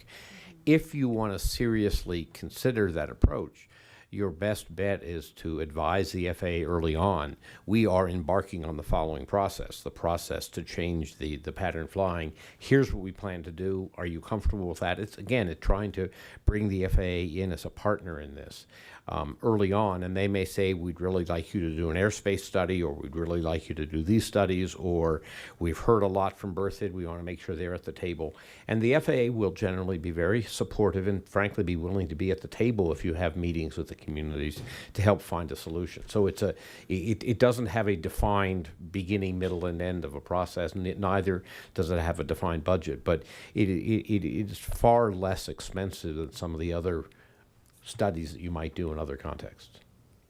Okay. I'd still like to have a number in terms of how much the expertise that we'd have to hire that we don't have in-house. You know, the reason it's hard for me to say is that I don't know the complexity of the airspace specifically around Vance Brand. The airspace in this part of Colorado is pretty complex. But I would be surprised, I mean, just to sort of throw out a number, I'd be surprised if it's $100,000 of effort. It's possible, but I mean, it's going to be smaller than that. This is not going to be $1 million study, if that's what you're asking. All right, that gives me a ballpark, and I think I may be sorry I used a number like that, but I think it's. I want to emphasize this is not. It is not extraordinarily expensive. It's a process of trying to find a solution, and you may find there isn't a solution, but but it's a matter of working with the community and the FAA to see if anything works. Yes, and you know, the public is going to be disappointed because they're hearing a lot of things that we can't do or that really are not within our power to do. This is one thing that we could do, and so I would like them to have some idea of. Yes, it very much is something you can do. I want to, though, put the caution here that I don't know enough about the residential patterns sort of 360 degrees around the airport. I don't know if there's a solution. And needless to say, you need to be careful that you aren't, if you will, pushing all the noise off to another community outside the city, because the FAA will be very sensitive to that. So they'll want to know that you've talked to your neighboring communities, especially those that are not in the city, to make sure that you're not putting the burden somewhere inappropriate. Yes, obviously, and fortunately, I think that we have a good geospatial group and good city planners that would know those things, not only about us, but about Berthoud, et cetera. So it's something that could be undertaken, in other words. Thank you. Okay. Do we have anyone else? No comments? Okay. So, yeah, so I'm going to come back. So it sounds like, so even if we wanted to address the issue of operating hours or flight pattern, or even fees for touch and goes, that could be something that's taken as that the FAA could review and approve. Well, let's go through each of those because Yes. it's different. Mm-hmm. You cannot have operating hours without FAA approval. You are open 24/7. Okay. Now, you may have hours when the lights are off, or you may have hours when the FBO is not open for business reasons, but you cannot have operating hours. If you want to have changes to flight patterns, Mm-hmm. that requires an informal arrangement with the FAA, as I've just been talking about. Mm-hmm. Other sorts of more formal restrictions would require going through a formal review and approval process with the FAA, and that's the process that I've described that no one has yet been successful at. Okay. So there were mentions, and then I'm going to pull up the email that Mayor Peck had sent. It sounds like you may have answered a few of the questions, but let's see. I think one of the things she mentions here is, and I heard other residents speak to this as well, is court cases or communities pushing back. So a quote here from Mayor Peck: "Other cities seem to have controlled these operations through regulations without pushback through FAA." Can you speak to that statement? Sure. I can't add more to it because it's not my statement. Yeah, I mean, there are a huge number of lawsuits, but let's get rid of most of them. Not most. All restrictions that are in place today were in place in 1990. Okay, so if there's a curfew, if there's a limit on weight, if there's a limit on the size of the aircraft, is there a limit on hours, all of those predated 1990. And there are lots of them, dozens around the country. Okay. Number two, there are restrictions at private airports. Colorado has probably hundreds of private airports, I would guess, because private airports, the restrictions on their use are not subject to FAA approval. So were this to be a private airport, it would be a different set of situations. There are airports that have taken on the FAA on the issue of restrictions and have been involved in litigation. I've been involved personally in a fair amount of that. And none of it is fun. I mean, it's good for lawyers, but none of it is fun because the FAA fights this aggressively, as does the industry. And there are precious few examples of successes. And the one that people talk a lot about is East Hampton, New York, which was a public use airport. And their grant obligations expired, and they thought, this is great, we can impose a restriction. And the courts said, no, federal law still prevents you from restricting operations even if you're not grant obligated. And so the city, the town of East Hampton closed the airport. And they reopened it the next day as a private airport. That is being litigated in, I believe there are 4 lawsuits going on right now as to whether that was permissible. Whether they will succeed or not, I don't know. I don't represent them at the present time. But I don't want to say that litigation is always useless or fighting the FAA is always useless, but it's very expensive, it's very time consuming, and it's very uncertain. And because I do that work, I don't want to tell people don't ever do that. But you have to approach that with really an open eyes as to the complexity and the difficulty of it. Okay. And I appreciate the education, the patience, the feedback. you know, as someone who's not, like, this is very frustrating to me. It's We very have frustrating. a whole lot of residents, and, you know, my family included, that are impacted, and this feeling that we can't do anything about this. We can't even come to a, you know, what is, you know, I'm a person that wants to be solution-based. What are some solutions? What are some problems? How can we address them? What are the best solutions that we, or even a compromise that we can come together and meet the needs of our constituents, as well as, you know, within the regulations of let's FAA. talk about a couple things, and I don't want to get too deep into the specifics because I haven't done the kind of study of what would work at this airport, but I'll give you examples of things that are worth considering. We've talked about pattern flying, changing the pattern so that it goes less over residential area and more over commercial areas can be enormously effective, okay? Flight tracks can be very effective. That is, when a plane takes off, where does it go? The plane could just go straight, or it could turn one direction or FAA, but the FAA, again, to the extent that it is technically feasible, is willing to consider that. Again, that's a function of whether the particular land use patterns make that possible. I don't know here, and you certainly want to be careful about adversely affecting your neighbors as well. So that's another thing you can do.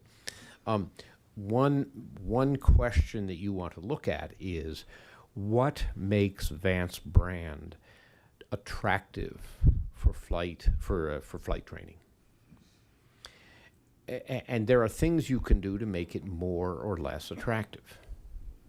And I don't want to go in a public session to talk a lot about those because of the reasons to Councilmember McCoy. I was saying I want to be careful about not saying here are things you could do to stop flight schools, because that would be impermissible. But airports have been pretty effective at making themselves more or less attractive to particular services. Let me give you one that's a little bit off subject, but illustrative. Centennial Airport, south of Denver, has made it known that we are the airport for high-end jets. They have services that are designed for the high-end traveler. If you fly into Centennial with a single-engine prop plane, you can land. It's okay. They don't make life very comfortable for you. They're not very attractive. It's very expensive. Rocky Mountain Metro has taken the opposite approach. Yeah, we'll take jets, that's fine. But we really want to see recreational flyers.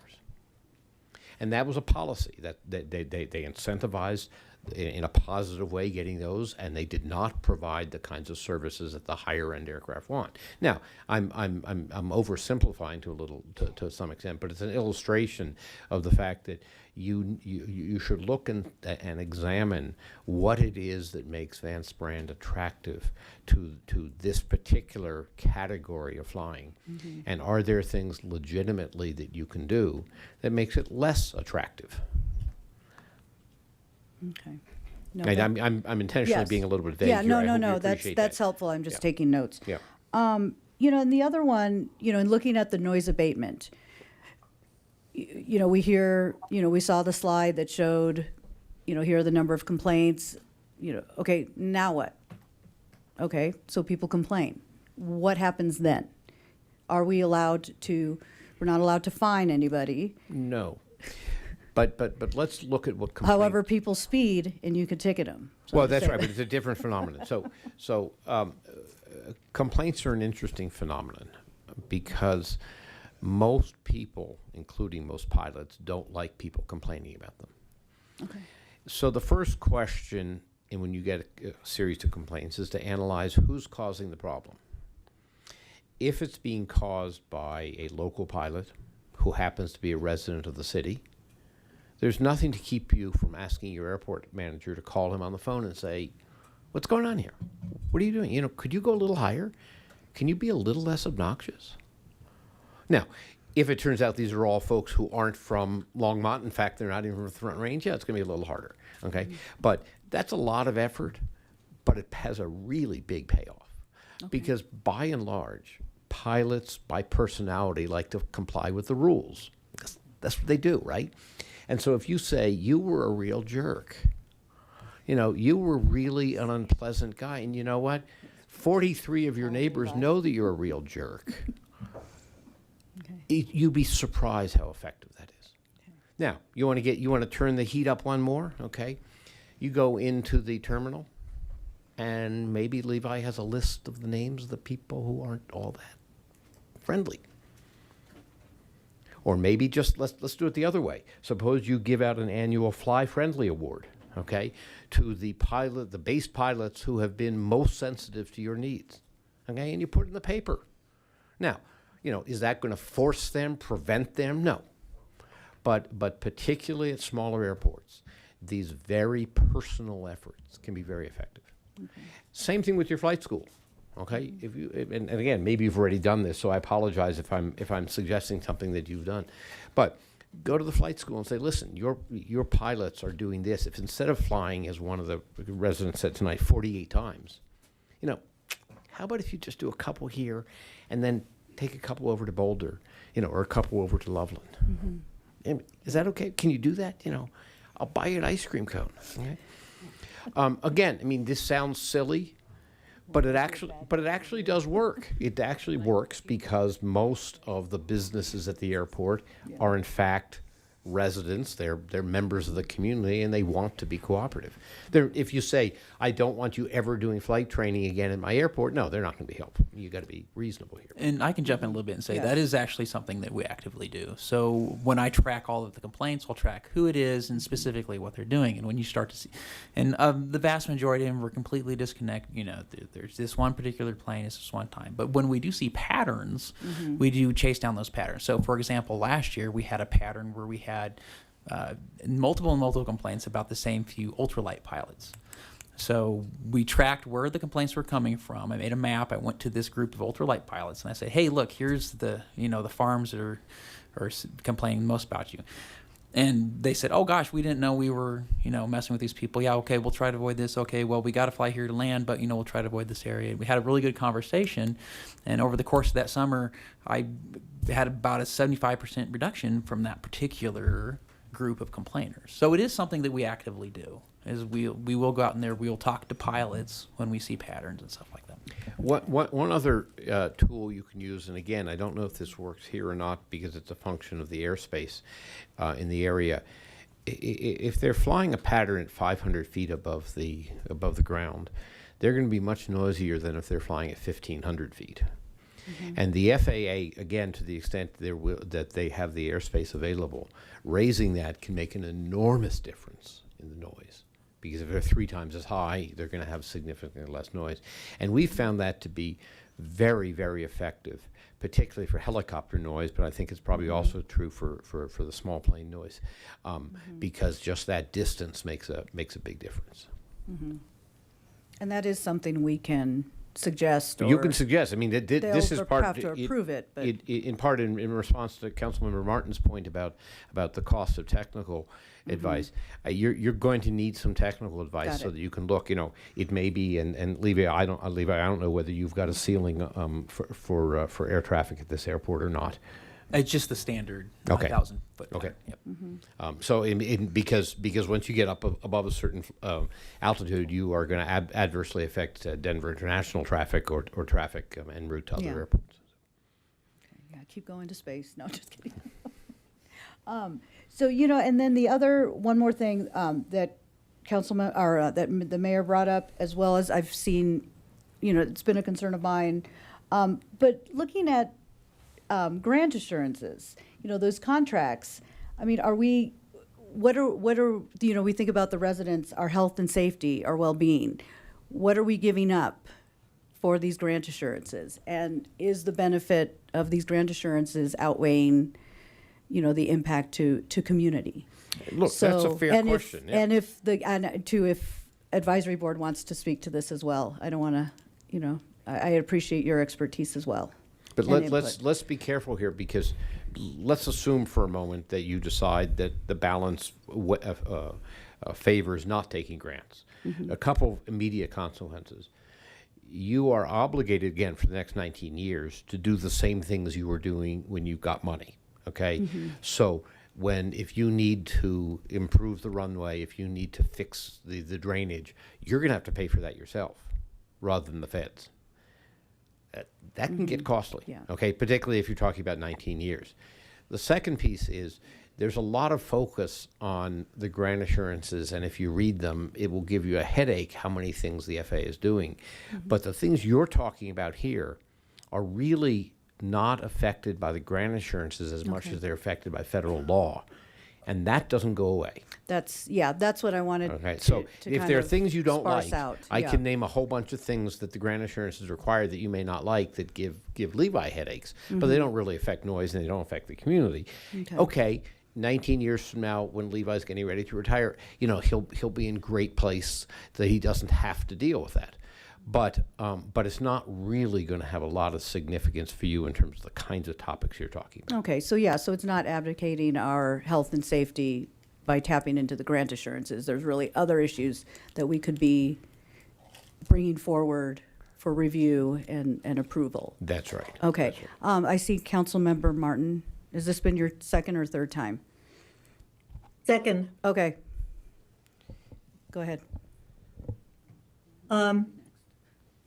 I have a confusion in my mind about the option of not taking grant assurances.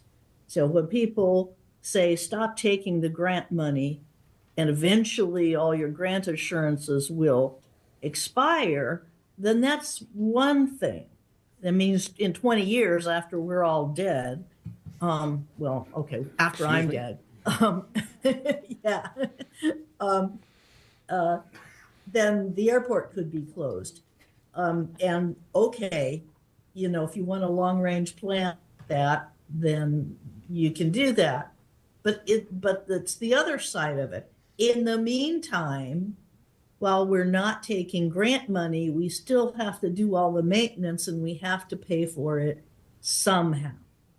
Now, this is Colorado, and this airport is a Tabor enterprise, which means that you have to pay for it out of airport revenue. And our airport is barely squeaking by in terms of breaking even according to the Tabor accounting rules. We can't tax the people and put that money in to meet our obligations, because that's not what Tabor says. We could start charging landing fees, but is that something that the FAA is going to reject because we have a nefarious intent, to use those landing fees to eventually close the airport? What options do we have for increasing revenue so that we could stop taking Let's grant look at landing fees for a moment, and I'll assume for purposes of argument that you don't have a nefarious intent. Okay, let's just assume that you're legitimate. Landing fees are not always a good idea. Sometimes they are, for a couple of reasons. Number one, you have to actually collect them, and that costs some money. You're going to have somebody who is doing all the accounting and sending out the bills and so on, and there are all kinds of automated systems for doing this, but it's not free. And the amount you collect is not likely to be an enormous amount of money. And many airports of this size have found that the cost of administering means that your net out of landing fees is pretty small. It's not zero, but it's pretty small. I don't know if you I can actually interject a little. Prior to actually this discussion about landing fees, I did do a little bit of research into it just for completely different reasons of collecting revenue. And that's kind of what I came to at that point. That was a couple of years ago now that I came to that. And granted, since then, the technology has changed a lot and it's easier for us to track the aircraft. But even at that, the margin, we're tiny compared to what we were spending to what we were getting. So. And your landing fees have to be reasonable in the marketplace. And so if your aircraft are principally Gulfstream 650s or Global Express, huge corporate jets, and you can charge them $1,000, that's great. But single-engine planes, you're going to be hard-pressed to charge them more than in the marketplace, $10, $20, $30 to land. And so it takes a lot of that to generate a lot of revenue. And don't get me wrong, I don't like landing fees myself, but I just wanted to get the intelligence out there that they are not a panacea in terms of airport. Yeah, and sometimes they work great, and sometimes they don't. I don't want to suggest that they're always bad, but you're at your question about raising revenue. There are other ways you can raise revenue at the airport. So hangars generate revenue. You can build some more hangars. If you have real estate on the airport that's not developed, you can develop that real estate, and that the rentals from that real estate will go back into the airport. So there are things you certainly can do if your objective is to raise more money. One of the contradictions that comes about is that if you want to raise more money, the best way to do that is to increase the traffic at the airport.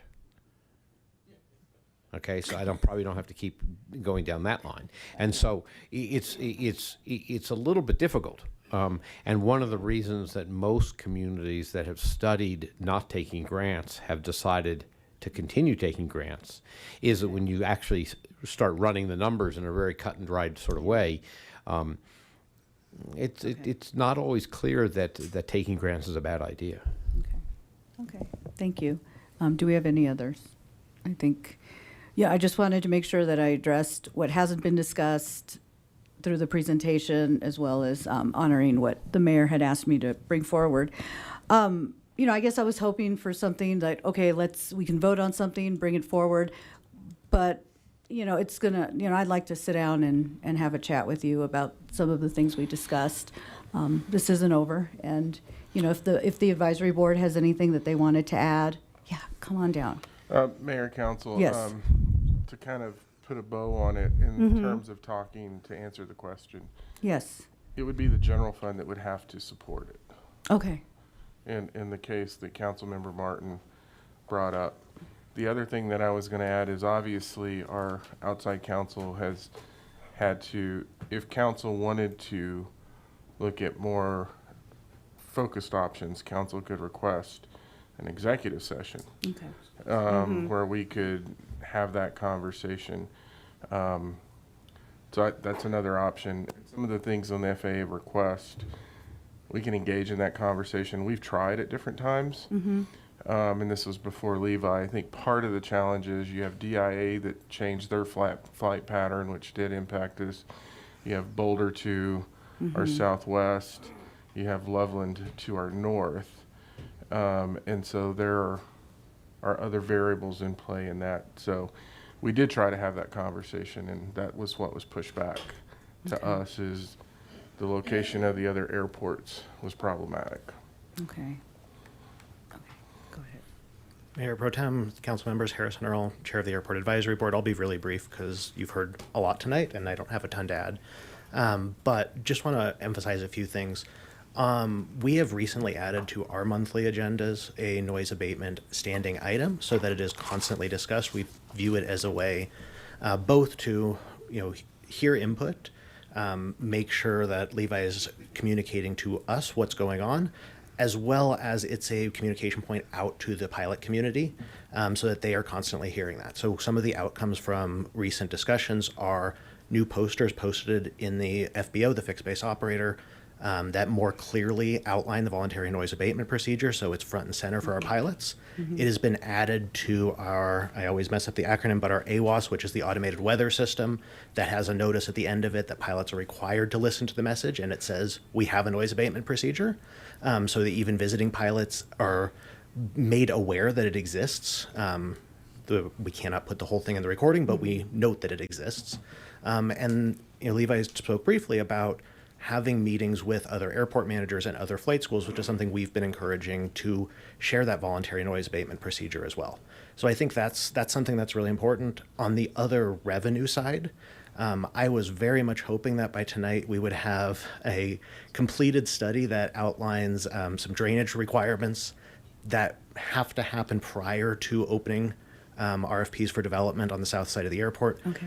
We are weeks away from having that answer, but I would say increasing revenue, one of the ways we're really focused on that is increasing development. It is developing undeveloped land at the airport, and so that is front and center for us as a way to help boost financial stability of the airport, regardless of any path taken, that the airport has the ability to fund its improvements, can maintain itself in a good way.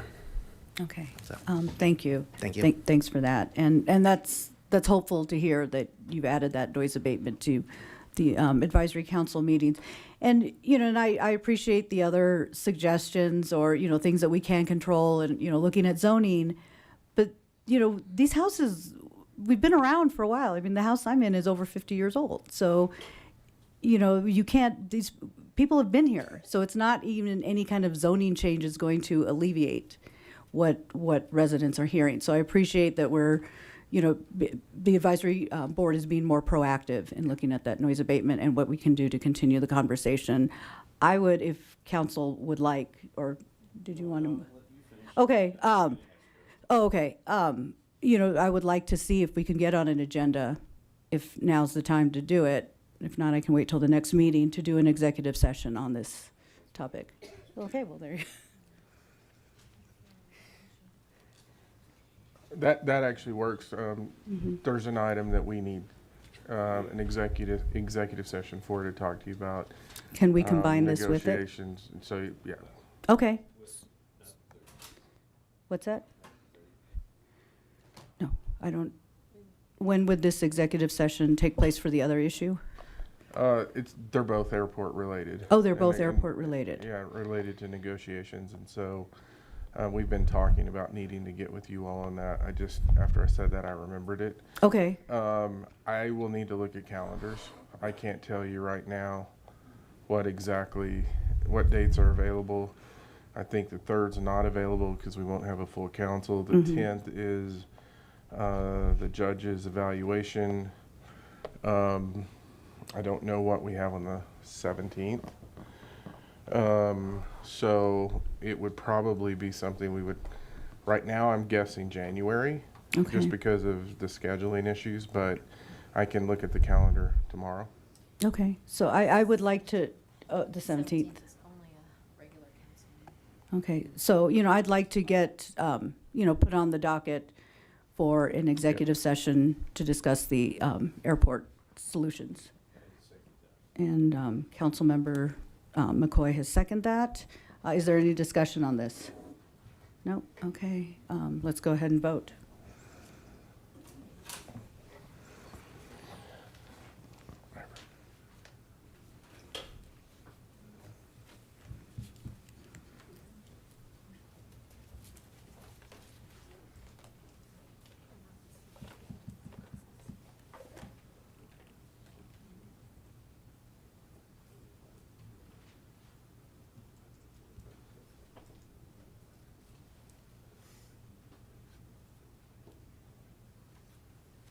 Okay, and then Councilmember Martin, is it showing up on yours?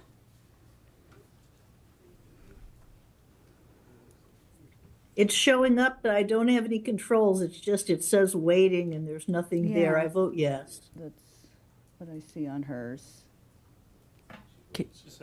She voted yes. So, okay, thank you. Okay, so that passes unanimously with everyone of all who's present, and Mayor Peck is absent. Okay, thank you. Okay. Thank you. You can go. Mayor Pro Tem, can we Yes. take a quick Yeah, break? we can take a 5-minute break. Sure. I'm getting delirious over here.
Okay, so. Shoot. Yeah, no worries. Okay, so we're going to go ahead and move to the second item B in general business, introduction to urban design standards. Mayor, Council, this has been something that's been on our work plan for a while. And as we talk about this, as you know, you all recently approved a PUD for house pad. And one of the things that we were doing is when we were looking at the urban design standards was really working through the house pad project as part of a template in terms of what this looks like as we look at it in terms of the entire community.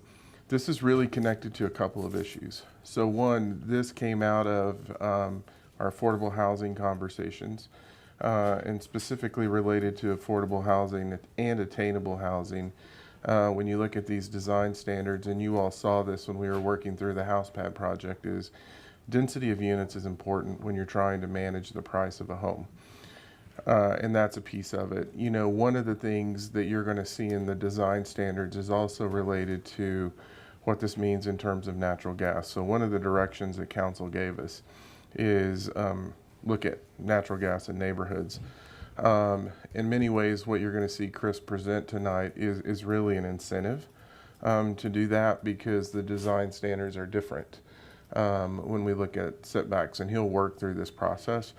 So this is really our first step to say, here's what we're looking at based on the work that we've done, and then we'll need council direction to continue moving forward in this. Chris? Well, Mayor Potram and members of council, I'm Chris Huffer, Assistant Director of Water and Waste, and I should have just let Harold do the entire presentation. He did the great introduction for me. Just a couple of things to touch on. We wanted to recognize what work the council has done so far for attainable affordable housing, that you've done fee waivers, that you've made this a priority for the city, and that we're continuing on that through with this. And this is just one more tool to put in your toolbox as we look at further development throughout the city. I just wanted to touch on where the design standards kind of fit in the overall development process. There are 3 documents that guide development within the city. The first being the Longmont Comprehensive Plan, which has been updated in 2016 through Envision Longmont. That made several changes from what we would consider our previous development from the late 80s, 90s, and through 2000s until today. Residential development in previous years looked at larger lots. We had larger footprints for buildings to be set in. We had larger setbacks and those types of things. And the comprehensive plan also sets the zoning and sets our transportation corridors, lays out where our arterials and our minor arterials and collectors are. And I'm way oversimplifying this, so I ask the forgiveness of anybody from planning. But the second thing that we look at through development is our development code, which is Title 15 of the Municipal Code. That lays out specifics for the way that buildings can be constructed, how they are arranged, what setbacks are, and heights for buildings in the different zoning districts. And that gets us to the third, and what we're talking about tonight, public improvement design standards and construction specifications. The last update to this document was in 2007, so we're still working off of concepts and designs that were prior to Envision Longmont. The design standards are made up of 7 chapters. They specify things like the minimum street sections, where utilities can go, separations of utilities, what the corridors need to look like, and what easements we need for those. So as Harold mentioned, we're looking at a proposed urban design that changes that. Our current proposal is to add a new section to our existing standards that will help modify or further define what we're looking at for what we're calling urban neighborhood. And these design standards are written such that any development that comes in that is 8 units or greater per acre, we would define as urban development. And the intent through all of this is to reduce that street corridor, utility corridor, and maximize that developable area. And also an intent is to reduce the review time. So we'll flip through a couple of slides showing some of the details that are proposed. So in the transportation section, we're looking at making a modification to reduce design speed on streets. Our standards are based upon national as well as state regulations, and one of those is from AASHTO that sets how we design streets. And one of the basic tenets of that is to generally increase the speed of a street in order to set requirements for sight distances, for sag and curves and so forth. And so generally, AASHTO does not address local streets. They have what they call low volume streets that they provide information for, but they do not have direct guidelines for our local streets. So through this design modification, we're looking at actually designing for the speed of the street, which is generally 25 miles per hour. And we do have the ability to drop it to 20 miles an hour in some instances. Another impact that we're looking at is our current standards call for 8-foot tree lawn with street trees running down the streets. We're looking to reduce that tree lawn width, or in some instances have no trees at all in the public right-of-way. We would still have requirements to meet those standards on private property. Other things that we're looking at too are parking.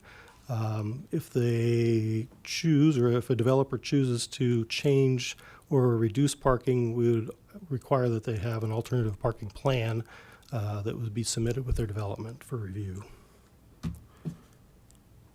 The couple other things that we're looking at in transportation, when two streets come together, then they're not in line. They're required to design a curve. Our minimum curve radius is 100 feet at this point in our regular standards. And you can kind of see that in this upper left picture. That's a 100-foot curve on a residential street. And you can see that the houses there are a little bit larger. These lots are larger. And so if you look at the inside of that curve, there's a single lot, and that building is set off of that. So it's creating irregular shapes, and it's dictating where and how that building envelope sits on that lot. And you can see on the outside of the curve that as those driveways come up to the curve, it could create conflict points on the street where they can't necessarily see very well either direction on that curve. So what we're looking at is modifying that 100-foot standard down to a 45-foot standard. This, what's shown in the lines down at the bottom is what we would be looking at for a 45-foot radius curve. That allows still for emergency vehicle access. All delivery trucks can fit through there. And we are specifying setbacks for parking from here, as well as limiting drive access. But you can see on the inside of the curve that rather than taking out a portion of the lot, you're actually creating a square angle. We chamfer it off in order to get the sidewalk in there, but squaring that up opens up more of that lot for building envelopes and gives the builder or the developer more options and be able to fit more lots in a smaller space. Another thing that we're looking at is T intersections, where two streets come together in an L shape. Guidance tells us that that's not a stop situation, that most people, if they figure out that they come to just an L shape and there's no oncoming traffic, they'll continue just to roll through stop signs. So it's really not a advantageous configuration. But if we have development that's adjacent to this T that has either a commercial or a parking lot access, we can treat that third leg of that private drive as part of that and create a three-way stop. So those are things that we're looking at to help maximize lot area and minimize the street area. The other thing that our current standards have information about alleys, sets a minimum 22-foot wide right-of-way for an alley, but there's really no other regulations or no other regulations for alleys. Section 800 will formalize alleys in their design and how they're intended to be used. We still have a 22-foot wide alley that can be utilized for primary access to some lots. If it's not the primary access, we can look at reducing that width to 20 feet. And in the 20-foot alley, we would limit the curvature of that alley to provide more of a straight shot through, which still maintains the ability to access, to provide utilities through there and maintain that, maintain all of our infrastructure. We also have the ability to reduce down to an 18-foot wide alley that would have ultimately a 12-foot paved section. And that's shown in the picture on the top right. We do have these types of alleys currently in the Prospect neighborhood. I think it's taken time for people to understand how they function and for the city to utilize them for trash pickup as well as maintaining our utilities through there. But over time we have figured out that these can function if the right restrictions are put in place. The next section of the standards that we were looking at was storm drainage, and we wanted to make sure that we account for the higher impervious area of higher density development. Most of our storm drainage design criteria were created a few years ago and provide tables and charts that do not include the type of density that we'll be seeing or that we're trying to encourage. We've outlined different ways in order to make those calculations so that we adequately account for storm drainage. The other thing is utilizing space more effectively, and that could be done through using underground detention. We don't currently have any standards for underground detention, so in this new Section 800, we've outlined some of the criteria that we'd be looking at in order to evaluate those. For the water and sewer, we're looking at different types of placement. In the upper picture that we're showing there, that's really our standard street. It has 2 lanes of traffic, 1 in each direction, and parking on both sides. Excuse me. That's a 38-foot wide paved section, which is adequate to support storm drainage, sanitary sewer, and water within the street. Looking at narrower areas or reducing that paved section, we need to relocate some utilities out of that corridor. So what we're specifying is that streets that have paved sections less than 38 feet would have to relocate sanitary sewer to an alley. So alleys would be required if we have smaller street sections. Other things we're looking at are meter placements. Currently, meters are required to be placed on private property in an easement. We do have the ability through Section 800 to look at locating those in the public right-of-way in a tree lawn. They do have to be maintained outside of drive areas, and they need to be protected. So tree lawns, we can space the trees in such a way that we can fit the meters in those locations as well. And then we come to probably the largest change that we're looking at is through our electric and communications through LPC and NextLight. Currently, we require a 7-foot easement outside or beyond the walk, and for the location of the running lines as well as transformers and J-boxes. And that would be 7 feet on both sides of the street. And what we're looking at is being able to relocate those into the public right-of-way underneath the sidewalk. Transformers, J-boxes could be placed on properties just in small pocket easements rather than having a running easement along the frontages of the lots. And so effectively, on a 2-lane street with parking on both sides, we could reduce the tree lawn down to 5 feet.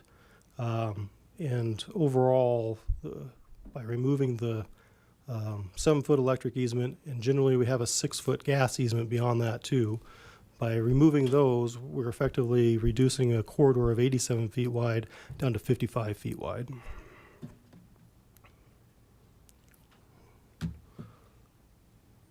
And just to touch on other utilities, alleys are required to have 5-foot easements, general easements on either side of the alley. That's for general communications, for cable or telephone. and they could be used for natural gas.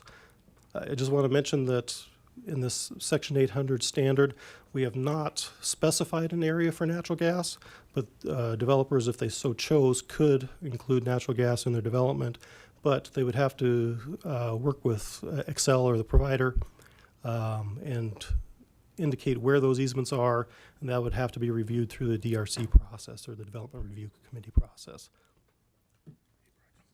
Oh, excellent. So, Chris, hold on a second. Yep.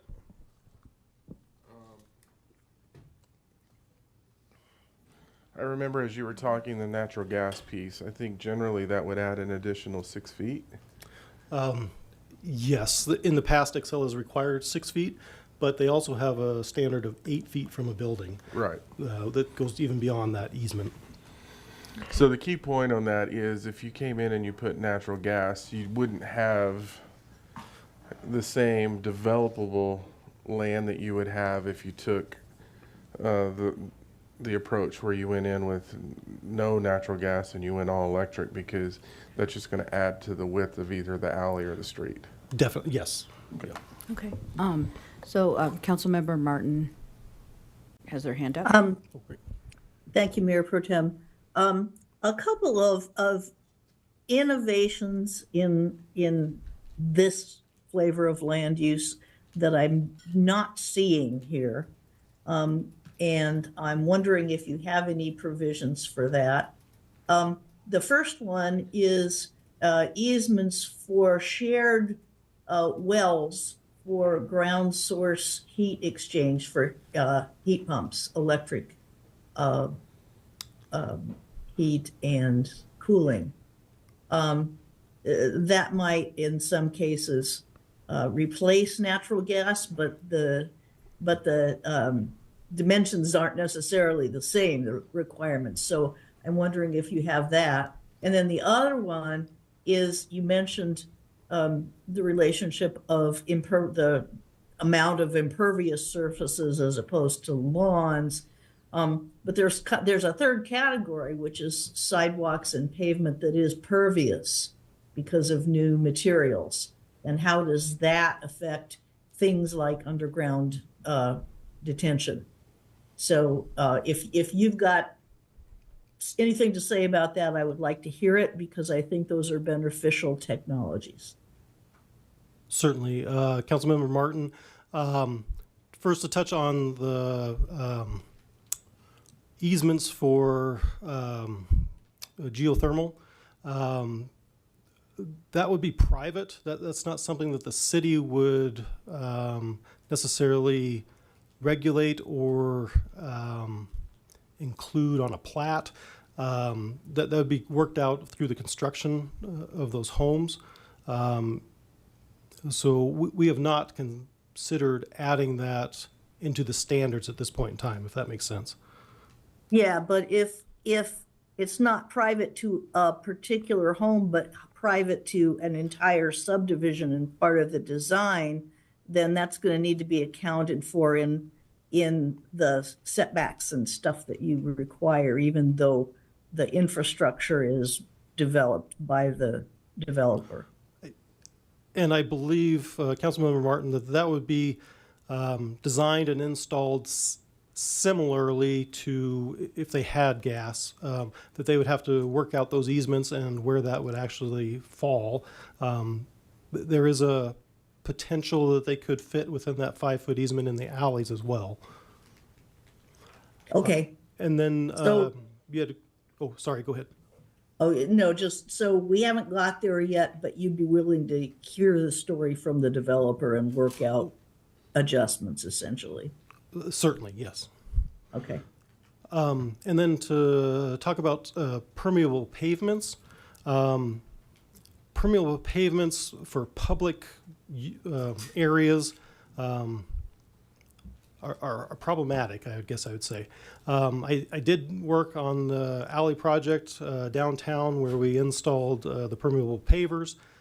They've worked fairly well, but they're very high intensity maintenance associated with them. And if you don't maintain them, they don't continue to work. So there would be a trade-off there for, not that we would not consider it, but there would have to be a lot of thought and design put into that in order that the city could maintain it. Okay, yeah, this was proposed to me by a private developer years ago, but I guess it's a question of how fast the technology has advanced. I will say, Councilmember Martin, that working through stormwater quality, that there are good uses for permeable pavement in patios and non-vehicular instances that work well for meeting your water quality capture volume, and there are opportunities for that as well. Thank you. Any other questions or comments? Okay. So in looking at you do have a request of us. Yeah, or are there more? Is there more? Well, no, I was just going to wrap it up and summarize that Section 800 is really intended to reduce street and utility corridors, maximize developable area, and reduce the review time. Harold had touched on it that HousePad had gone through a PUD process, which is fairly intensive for a developer. Yeah. And I would say that we went through in record time for HousePad. It's still months. Yeah, it's still months. From the time you start preparing for that to when we went through, probably close to a year. And a year is incredibly fast. Incredibly fast, considering development review.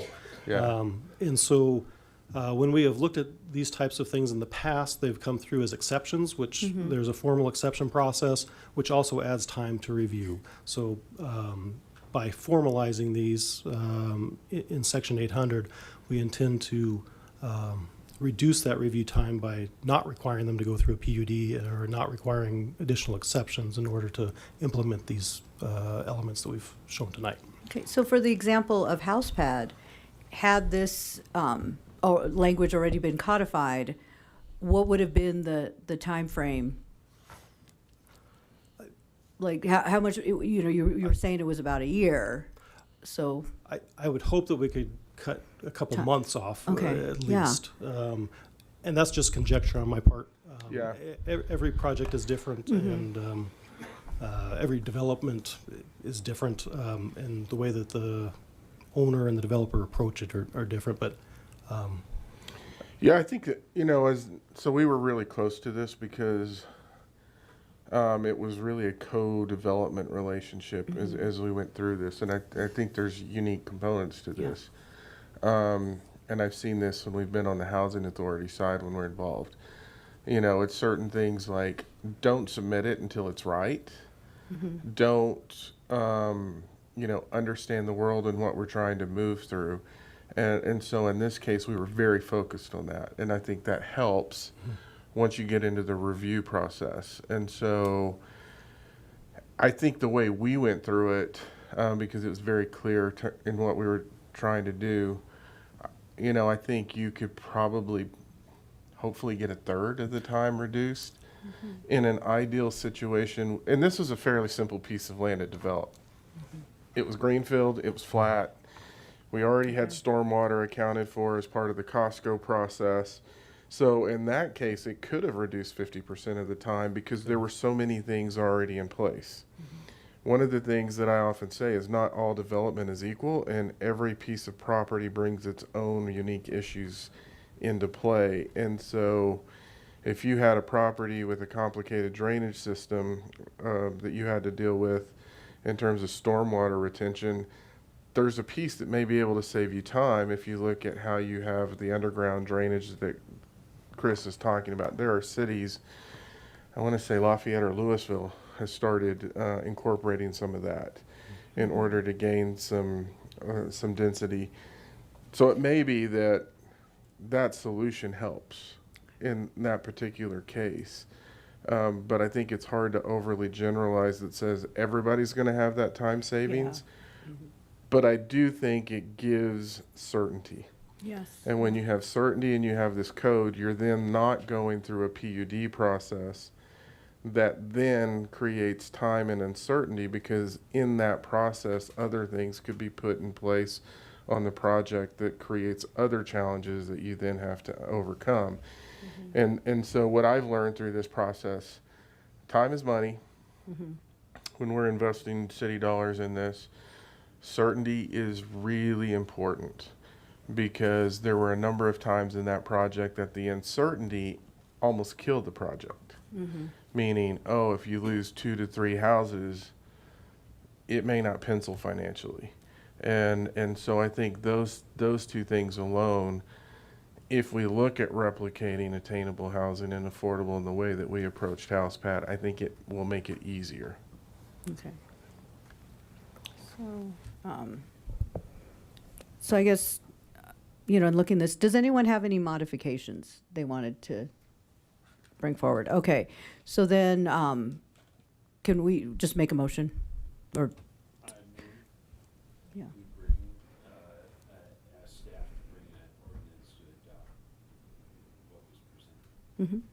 As presented, yeah, okay, so,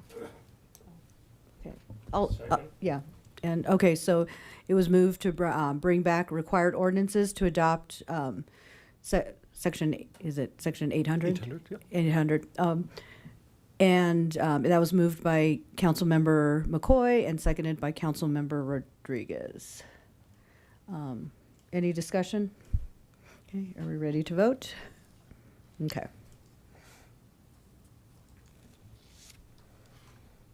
And that passes unanimously of those present, with Mayor Peck absent. Great. Thank you so much, Council. Thank you. Okay, so we are now at final call, public to be heard. Is there anyone in the audience who wishes to speak? Come on down. Yeah. Hello, John Grunsfeld, 229 Airport Road. I want to thank the council and the advisory board for their attention to the airport. Very sensitive to the public's concerns. One thing that was missing from tonight's discussion were all the benefits of the airport. We've had many discussions. I just don't want to leave that out. I do want to say I was at Centennial on Sunday, Centennial Airport, and they are selling unleaded gas there. It does require certification by the FAA to use that in your airplane, but it's available now at Centennial, at Rocky Mountain Regional, not just in California. It's available in Colorado. It's encouraged in Colorado.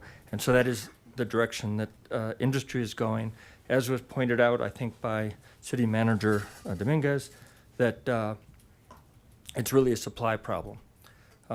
There's 3 different types of unleaded fuel that are going through certification. Several are certified, but the industry that makes that has not scaled up to meet the demand. I think 2030 is a good target for Longmont and one that we should be able to achieve. At the same time, by 2030, there will be mini electric airplanes flying. Cessna has bought a company called Pipistrel. There are orders for many airplanes, primarily by flight schools.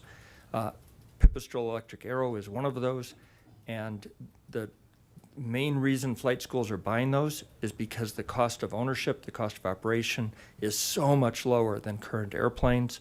Many of the airplanes that flight schools are using are 20, 30, 40 years old, will be phased out, and those airplanes are nearly silent and they don't burn fossil fuel. They can use renewable energy. A third of the fuel that's sold at the Longmont Airport or almost half, per Levi's presentation, is jet fuel, which is also unleaded, just to mention that. I want to thank Councilmember Yarrow for coming out to the airport and seeing that in person earlier this year. We had a great discussion with several of the airport users. That discussion was interrupted by, no doubt, you'll guess, noise. But it wasn't airplane noise. We were able to carry on conversations and have a good visit until a couple of motorcycles started up their engines, and we had to completely stop because we just couldn't hear each other until those motorcycles went off. And because I work at the airport, my business is there, the loudest things that I hear are trucks, motorcycles, and dogs at the dog park. And I'm not going to complain about motorcycles, trucks, or dogs barking. My hangar is near the dog park. I know there's going to be dogs barking. But we do have a noise problem. We do have a lot of traffic.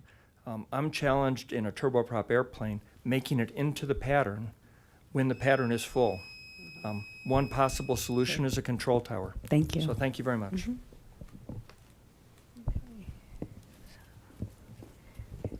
Good evening, David Emerson, 1152 Twin Peaks Circle in Longmont, and the Executive Director for Habitat for Humanity.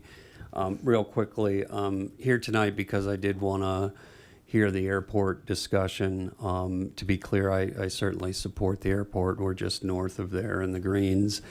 And it is my hope that we can coexist, we being the airport and development in particular as habitat. That's certainly what we are concerned about. We do see examples of housing and airports coexisting around the country. And given our needs, I think we certainly need to see that. My main concern is it does feel a little bit recently, based on zoning and development discussions, that we're heading very quickly toward kind of an either-or choice as it relates to airport or development. And it's my opinion that as an affordable housing provider, we really can't afford to lose large areas within the Longmont growth framework designated for development. When I look at that growth framework map, I see zoning that allows for development, but see those efforts discouraged by the power we are ceding to the FAA, or more to the point, its funding. And certainly I recognize, especially after tonight, my head's spinning on all the information, all the difficulties here. I do appreciate finding ways to coexist. It just seems like there's a lot of authority given to the FAA to encumber property around it, and I am concerned about that. One thing that we might want to be thinking about is there are opportunity costs and opportunities that are lost that we may not see. Prop 123 is actually a great example. Right, we do have growth requirements to access Prop 123 funding that we have to hit. And if we lose pieces of land, it's going to make it hard to do that. That may be obvious when it's funding going directly to the city, but Habitat for Humanity, for example, accesses funding through Colorado Department of Housing and CHAFA that we would not be able to access if it was Prop 123 in other parts of the city. And of course, the units create property taxes, the homeowners, sales tax, that type of thing. So again, enormously difficult problem. I just encourage you to continue to push for ways to really get both, hopefully. Thank you. Thank you. Oh, did it? No, it's all right. I just wanted to stop it before the... Hey, Scott Stewart, 229 Grant Street. Beat a couple of dead horses here. Lead gasoline with abandoned vehicles beginning in the model year 1975. Good to see that the airport or the aviation community is going to get on board by 2030. Reason they're not getting on board and we're not selling more MoGas, and you see that out of the Levi's report, which is like less than a third of the fuel being sold at the airport. Those planes just need to go through modifications, and that's not a cheap procedure. These planes are, as the gentleman said, 40 years, 60 years old. Yeah, we're running a lot of old stuff.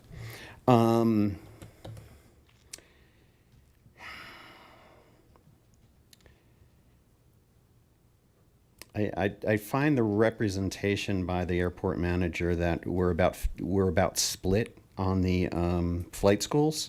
That like airport, which has I believe one flight school, and the rest of it is sounded like he was saying it was about 50-50 as far as use of the airport. Speaking of flight schools, let's start with the flight school that's at the airport, and does that use unleaded fuel. I mean, if they're consuming half the time, then maybe we can incentivize them to change to unleaded. We talked about flight tracks or changing the flight tracks around the airport or whatever, procedures and making sure they're known. They're actually already in the voluntary noise abatement program. If you read the voluntary noise abatement stuff, it talks about how you should take off, where you should take off, what direction, in the optimum. Obviously, once you're in the air, you can do whatever you want or whatever you need to do. I'm going to go back to non-discriminatory weight-based operational landing phase. We're over 100,000 operations at the airport already. The lawyer that was up here earlier was using a reference point of $10. I mean, I pay more than $10 to get to DIA. That's my airport. If you charge $10, simple math, that's $1 million in the bank, and that's just if every plane was a Cessna. It doesn't include anything heavier. We spoke a little bit about funds and renting more hangars in order to activate more revenue for the airport. There's some simple math there. Look at the budget. Look at how much rent you're coming in with a land lease for the hangars. The math doesn't pan out. You don't need to double the hangar size. It's insignificant funds. You need to do an operational base, weight-based landing fee that's non-discriminatory, and everybody's got to pay it. Thanks. Thank you. Okay. So, anyone else? Okay. So we're going to go ahead and move on. Oh, here we go. Come on down. Thank you, Councilperson. My name is David Shank, 1 South Bowen Street, Longmont. Years ago, I built houses and was involved in development in Longmont. At that time, the city council seemed to be much more involved in the process of constructing and zoning.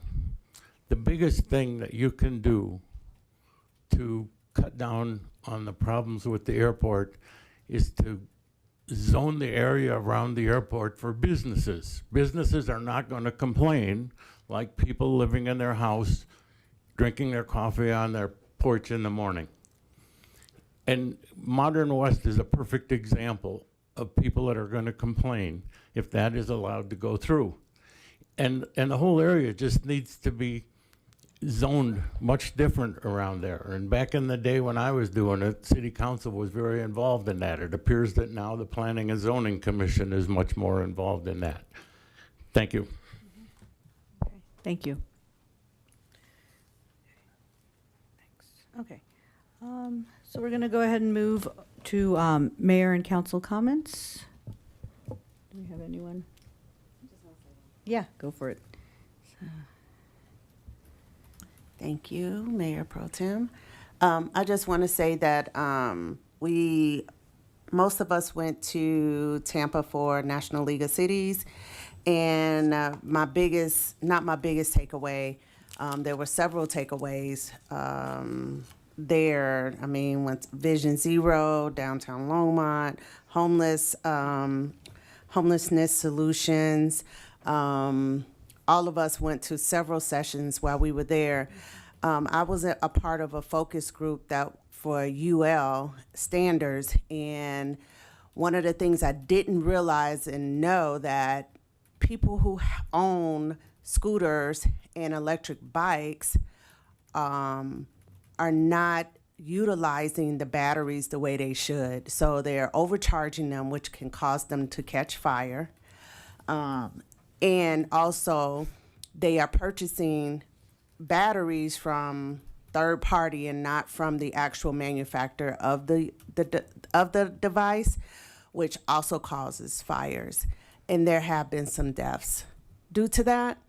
And so this focus group was to figure out how we can educate our community about these scooters and also the electric bikes. So mainly, make sure that the batteries that you purchase on Amazon or wherever, that they are compatible with your device, your mobile device, and then also your electric bikes. And so I want to make sure that I got a lot of information, that we get that on the website so that people can see that. And then also, I want that to be a part of training for our life skills fair for our kids here in the city. They will come from Denver to come down during the life skills fair and teach the parents as well as the students on how to charge these devices, because they are overcharging them. And electric bikes are very expensive, so they've been they put them in the house, and especially if they're unattended, so they leaving them charged while they're at work or wherever, and they starting to catch a fire. So this is an issue across this nation. Even our fire marshal emailed me and told me that there have been fires. So I didn't have a clue that this was going on across the nation to this extent. So I just wanted to make sure that we are aware of, we're seeing these everywhere. Most major cities, you see people on these scooters, adults as well as kids. So just please be mindful, read the directions, make sure you get the right battery for your device. Even if you're buying if it's not for the manufacturer, make sure it has the UL little circle thing on the battery. That means they have been tested as being safe. So, thanks. Thank you. Oh, there you go. Yes, Councilmember Martin. Thank you, Mayor Pro Tem. I just want to say that I thoroughly enjoyed all the general business presentations in this meeting. They were all three very informative, very much on point. So I wanted to compliment everyone involved with that, as well as the speakers in public invited to be heard, all of whom had something good to say. And finally, Mayor Pro Tem, great job running the meeting. Is this your first time out actually doing a whole one? Because I don't remember another one. I think there was another one, but it was pretty light. Yeah. Well, anyway, good job. The mayor didn't give me time to think about it, so I just. And we hope the mayor feels better. Yeah. Okay. Well, thank you. I appreciate that. And let's see. Oh, we have Councilmember Christ. I wanted to inform everyone that we have recreation going at the Lashley Street Station, which is at Clark Centennial Park, and it's more recreation on the north side of town. And as everybody gets through the holidays and then starts going back into the gym and you can barely get in there, we have a lot more room up at Lashley Station. There's about 8 or 10 classes there. So yoga, movement, breath work, Pilates. So come check it out when we get back from the holidays. Okay, thank you for that.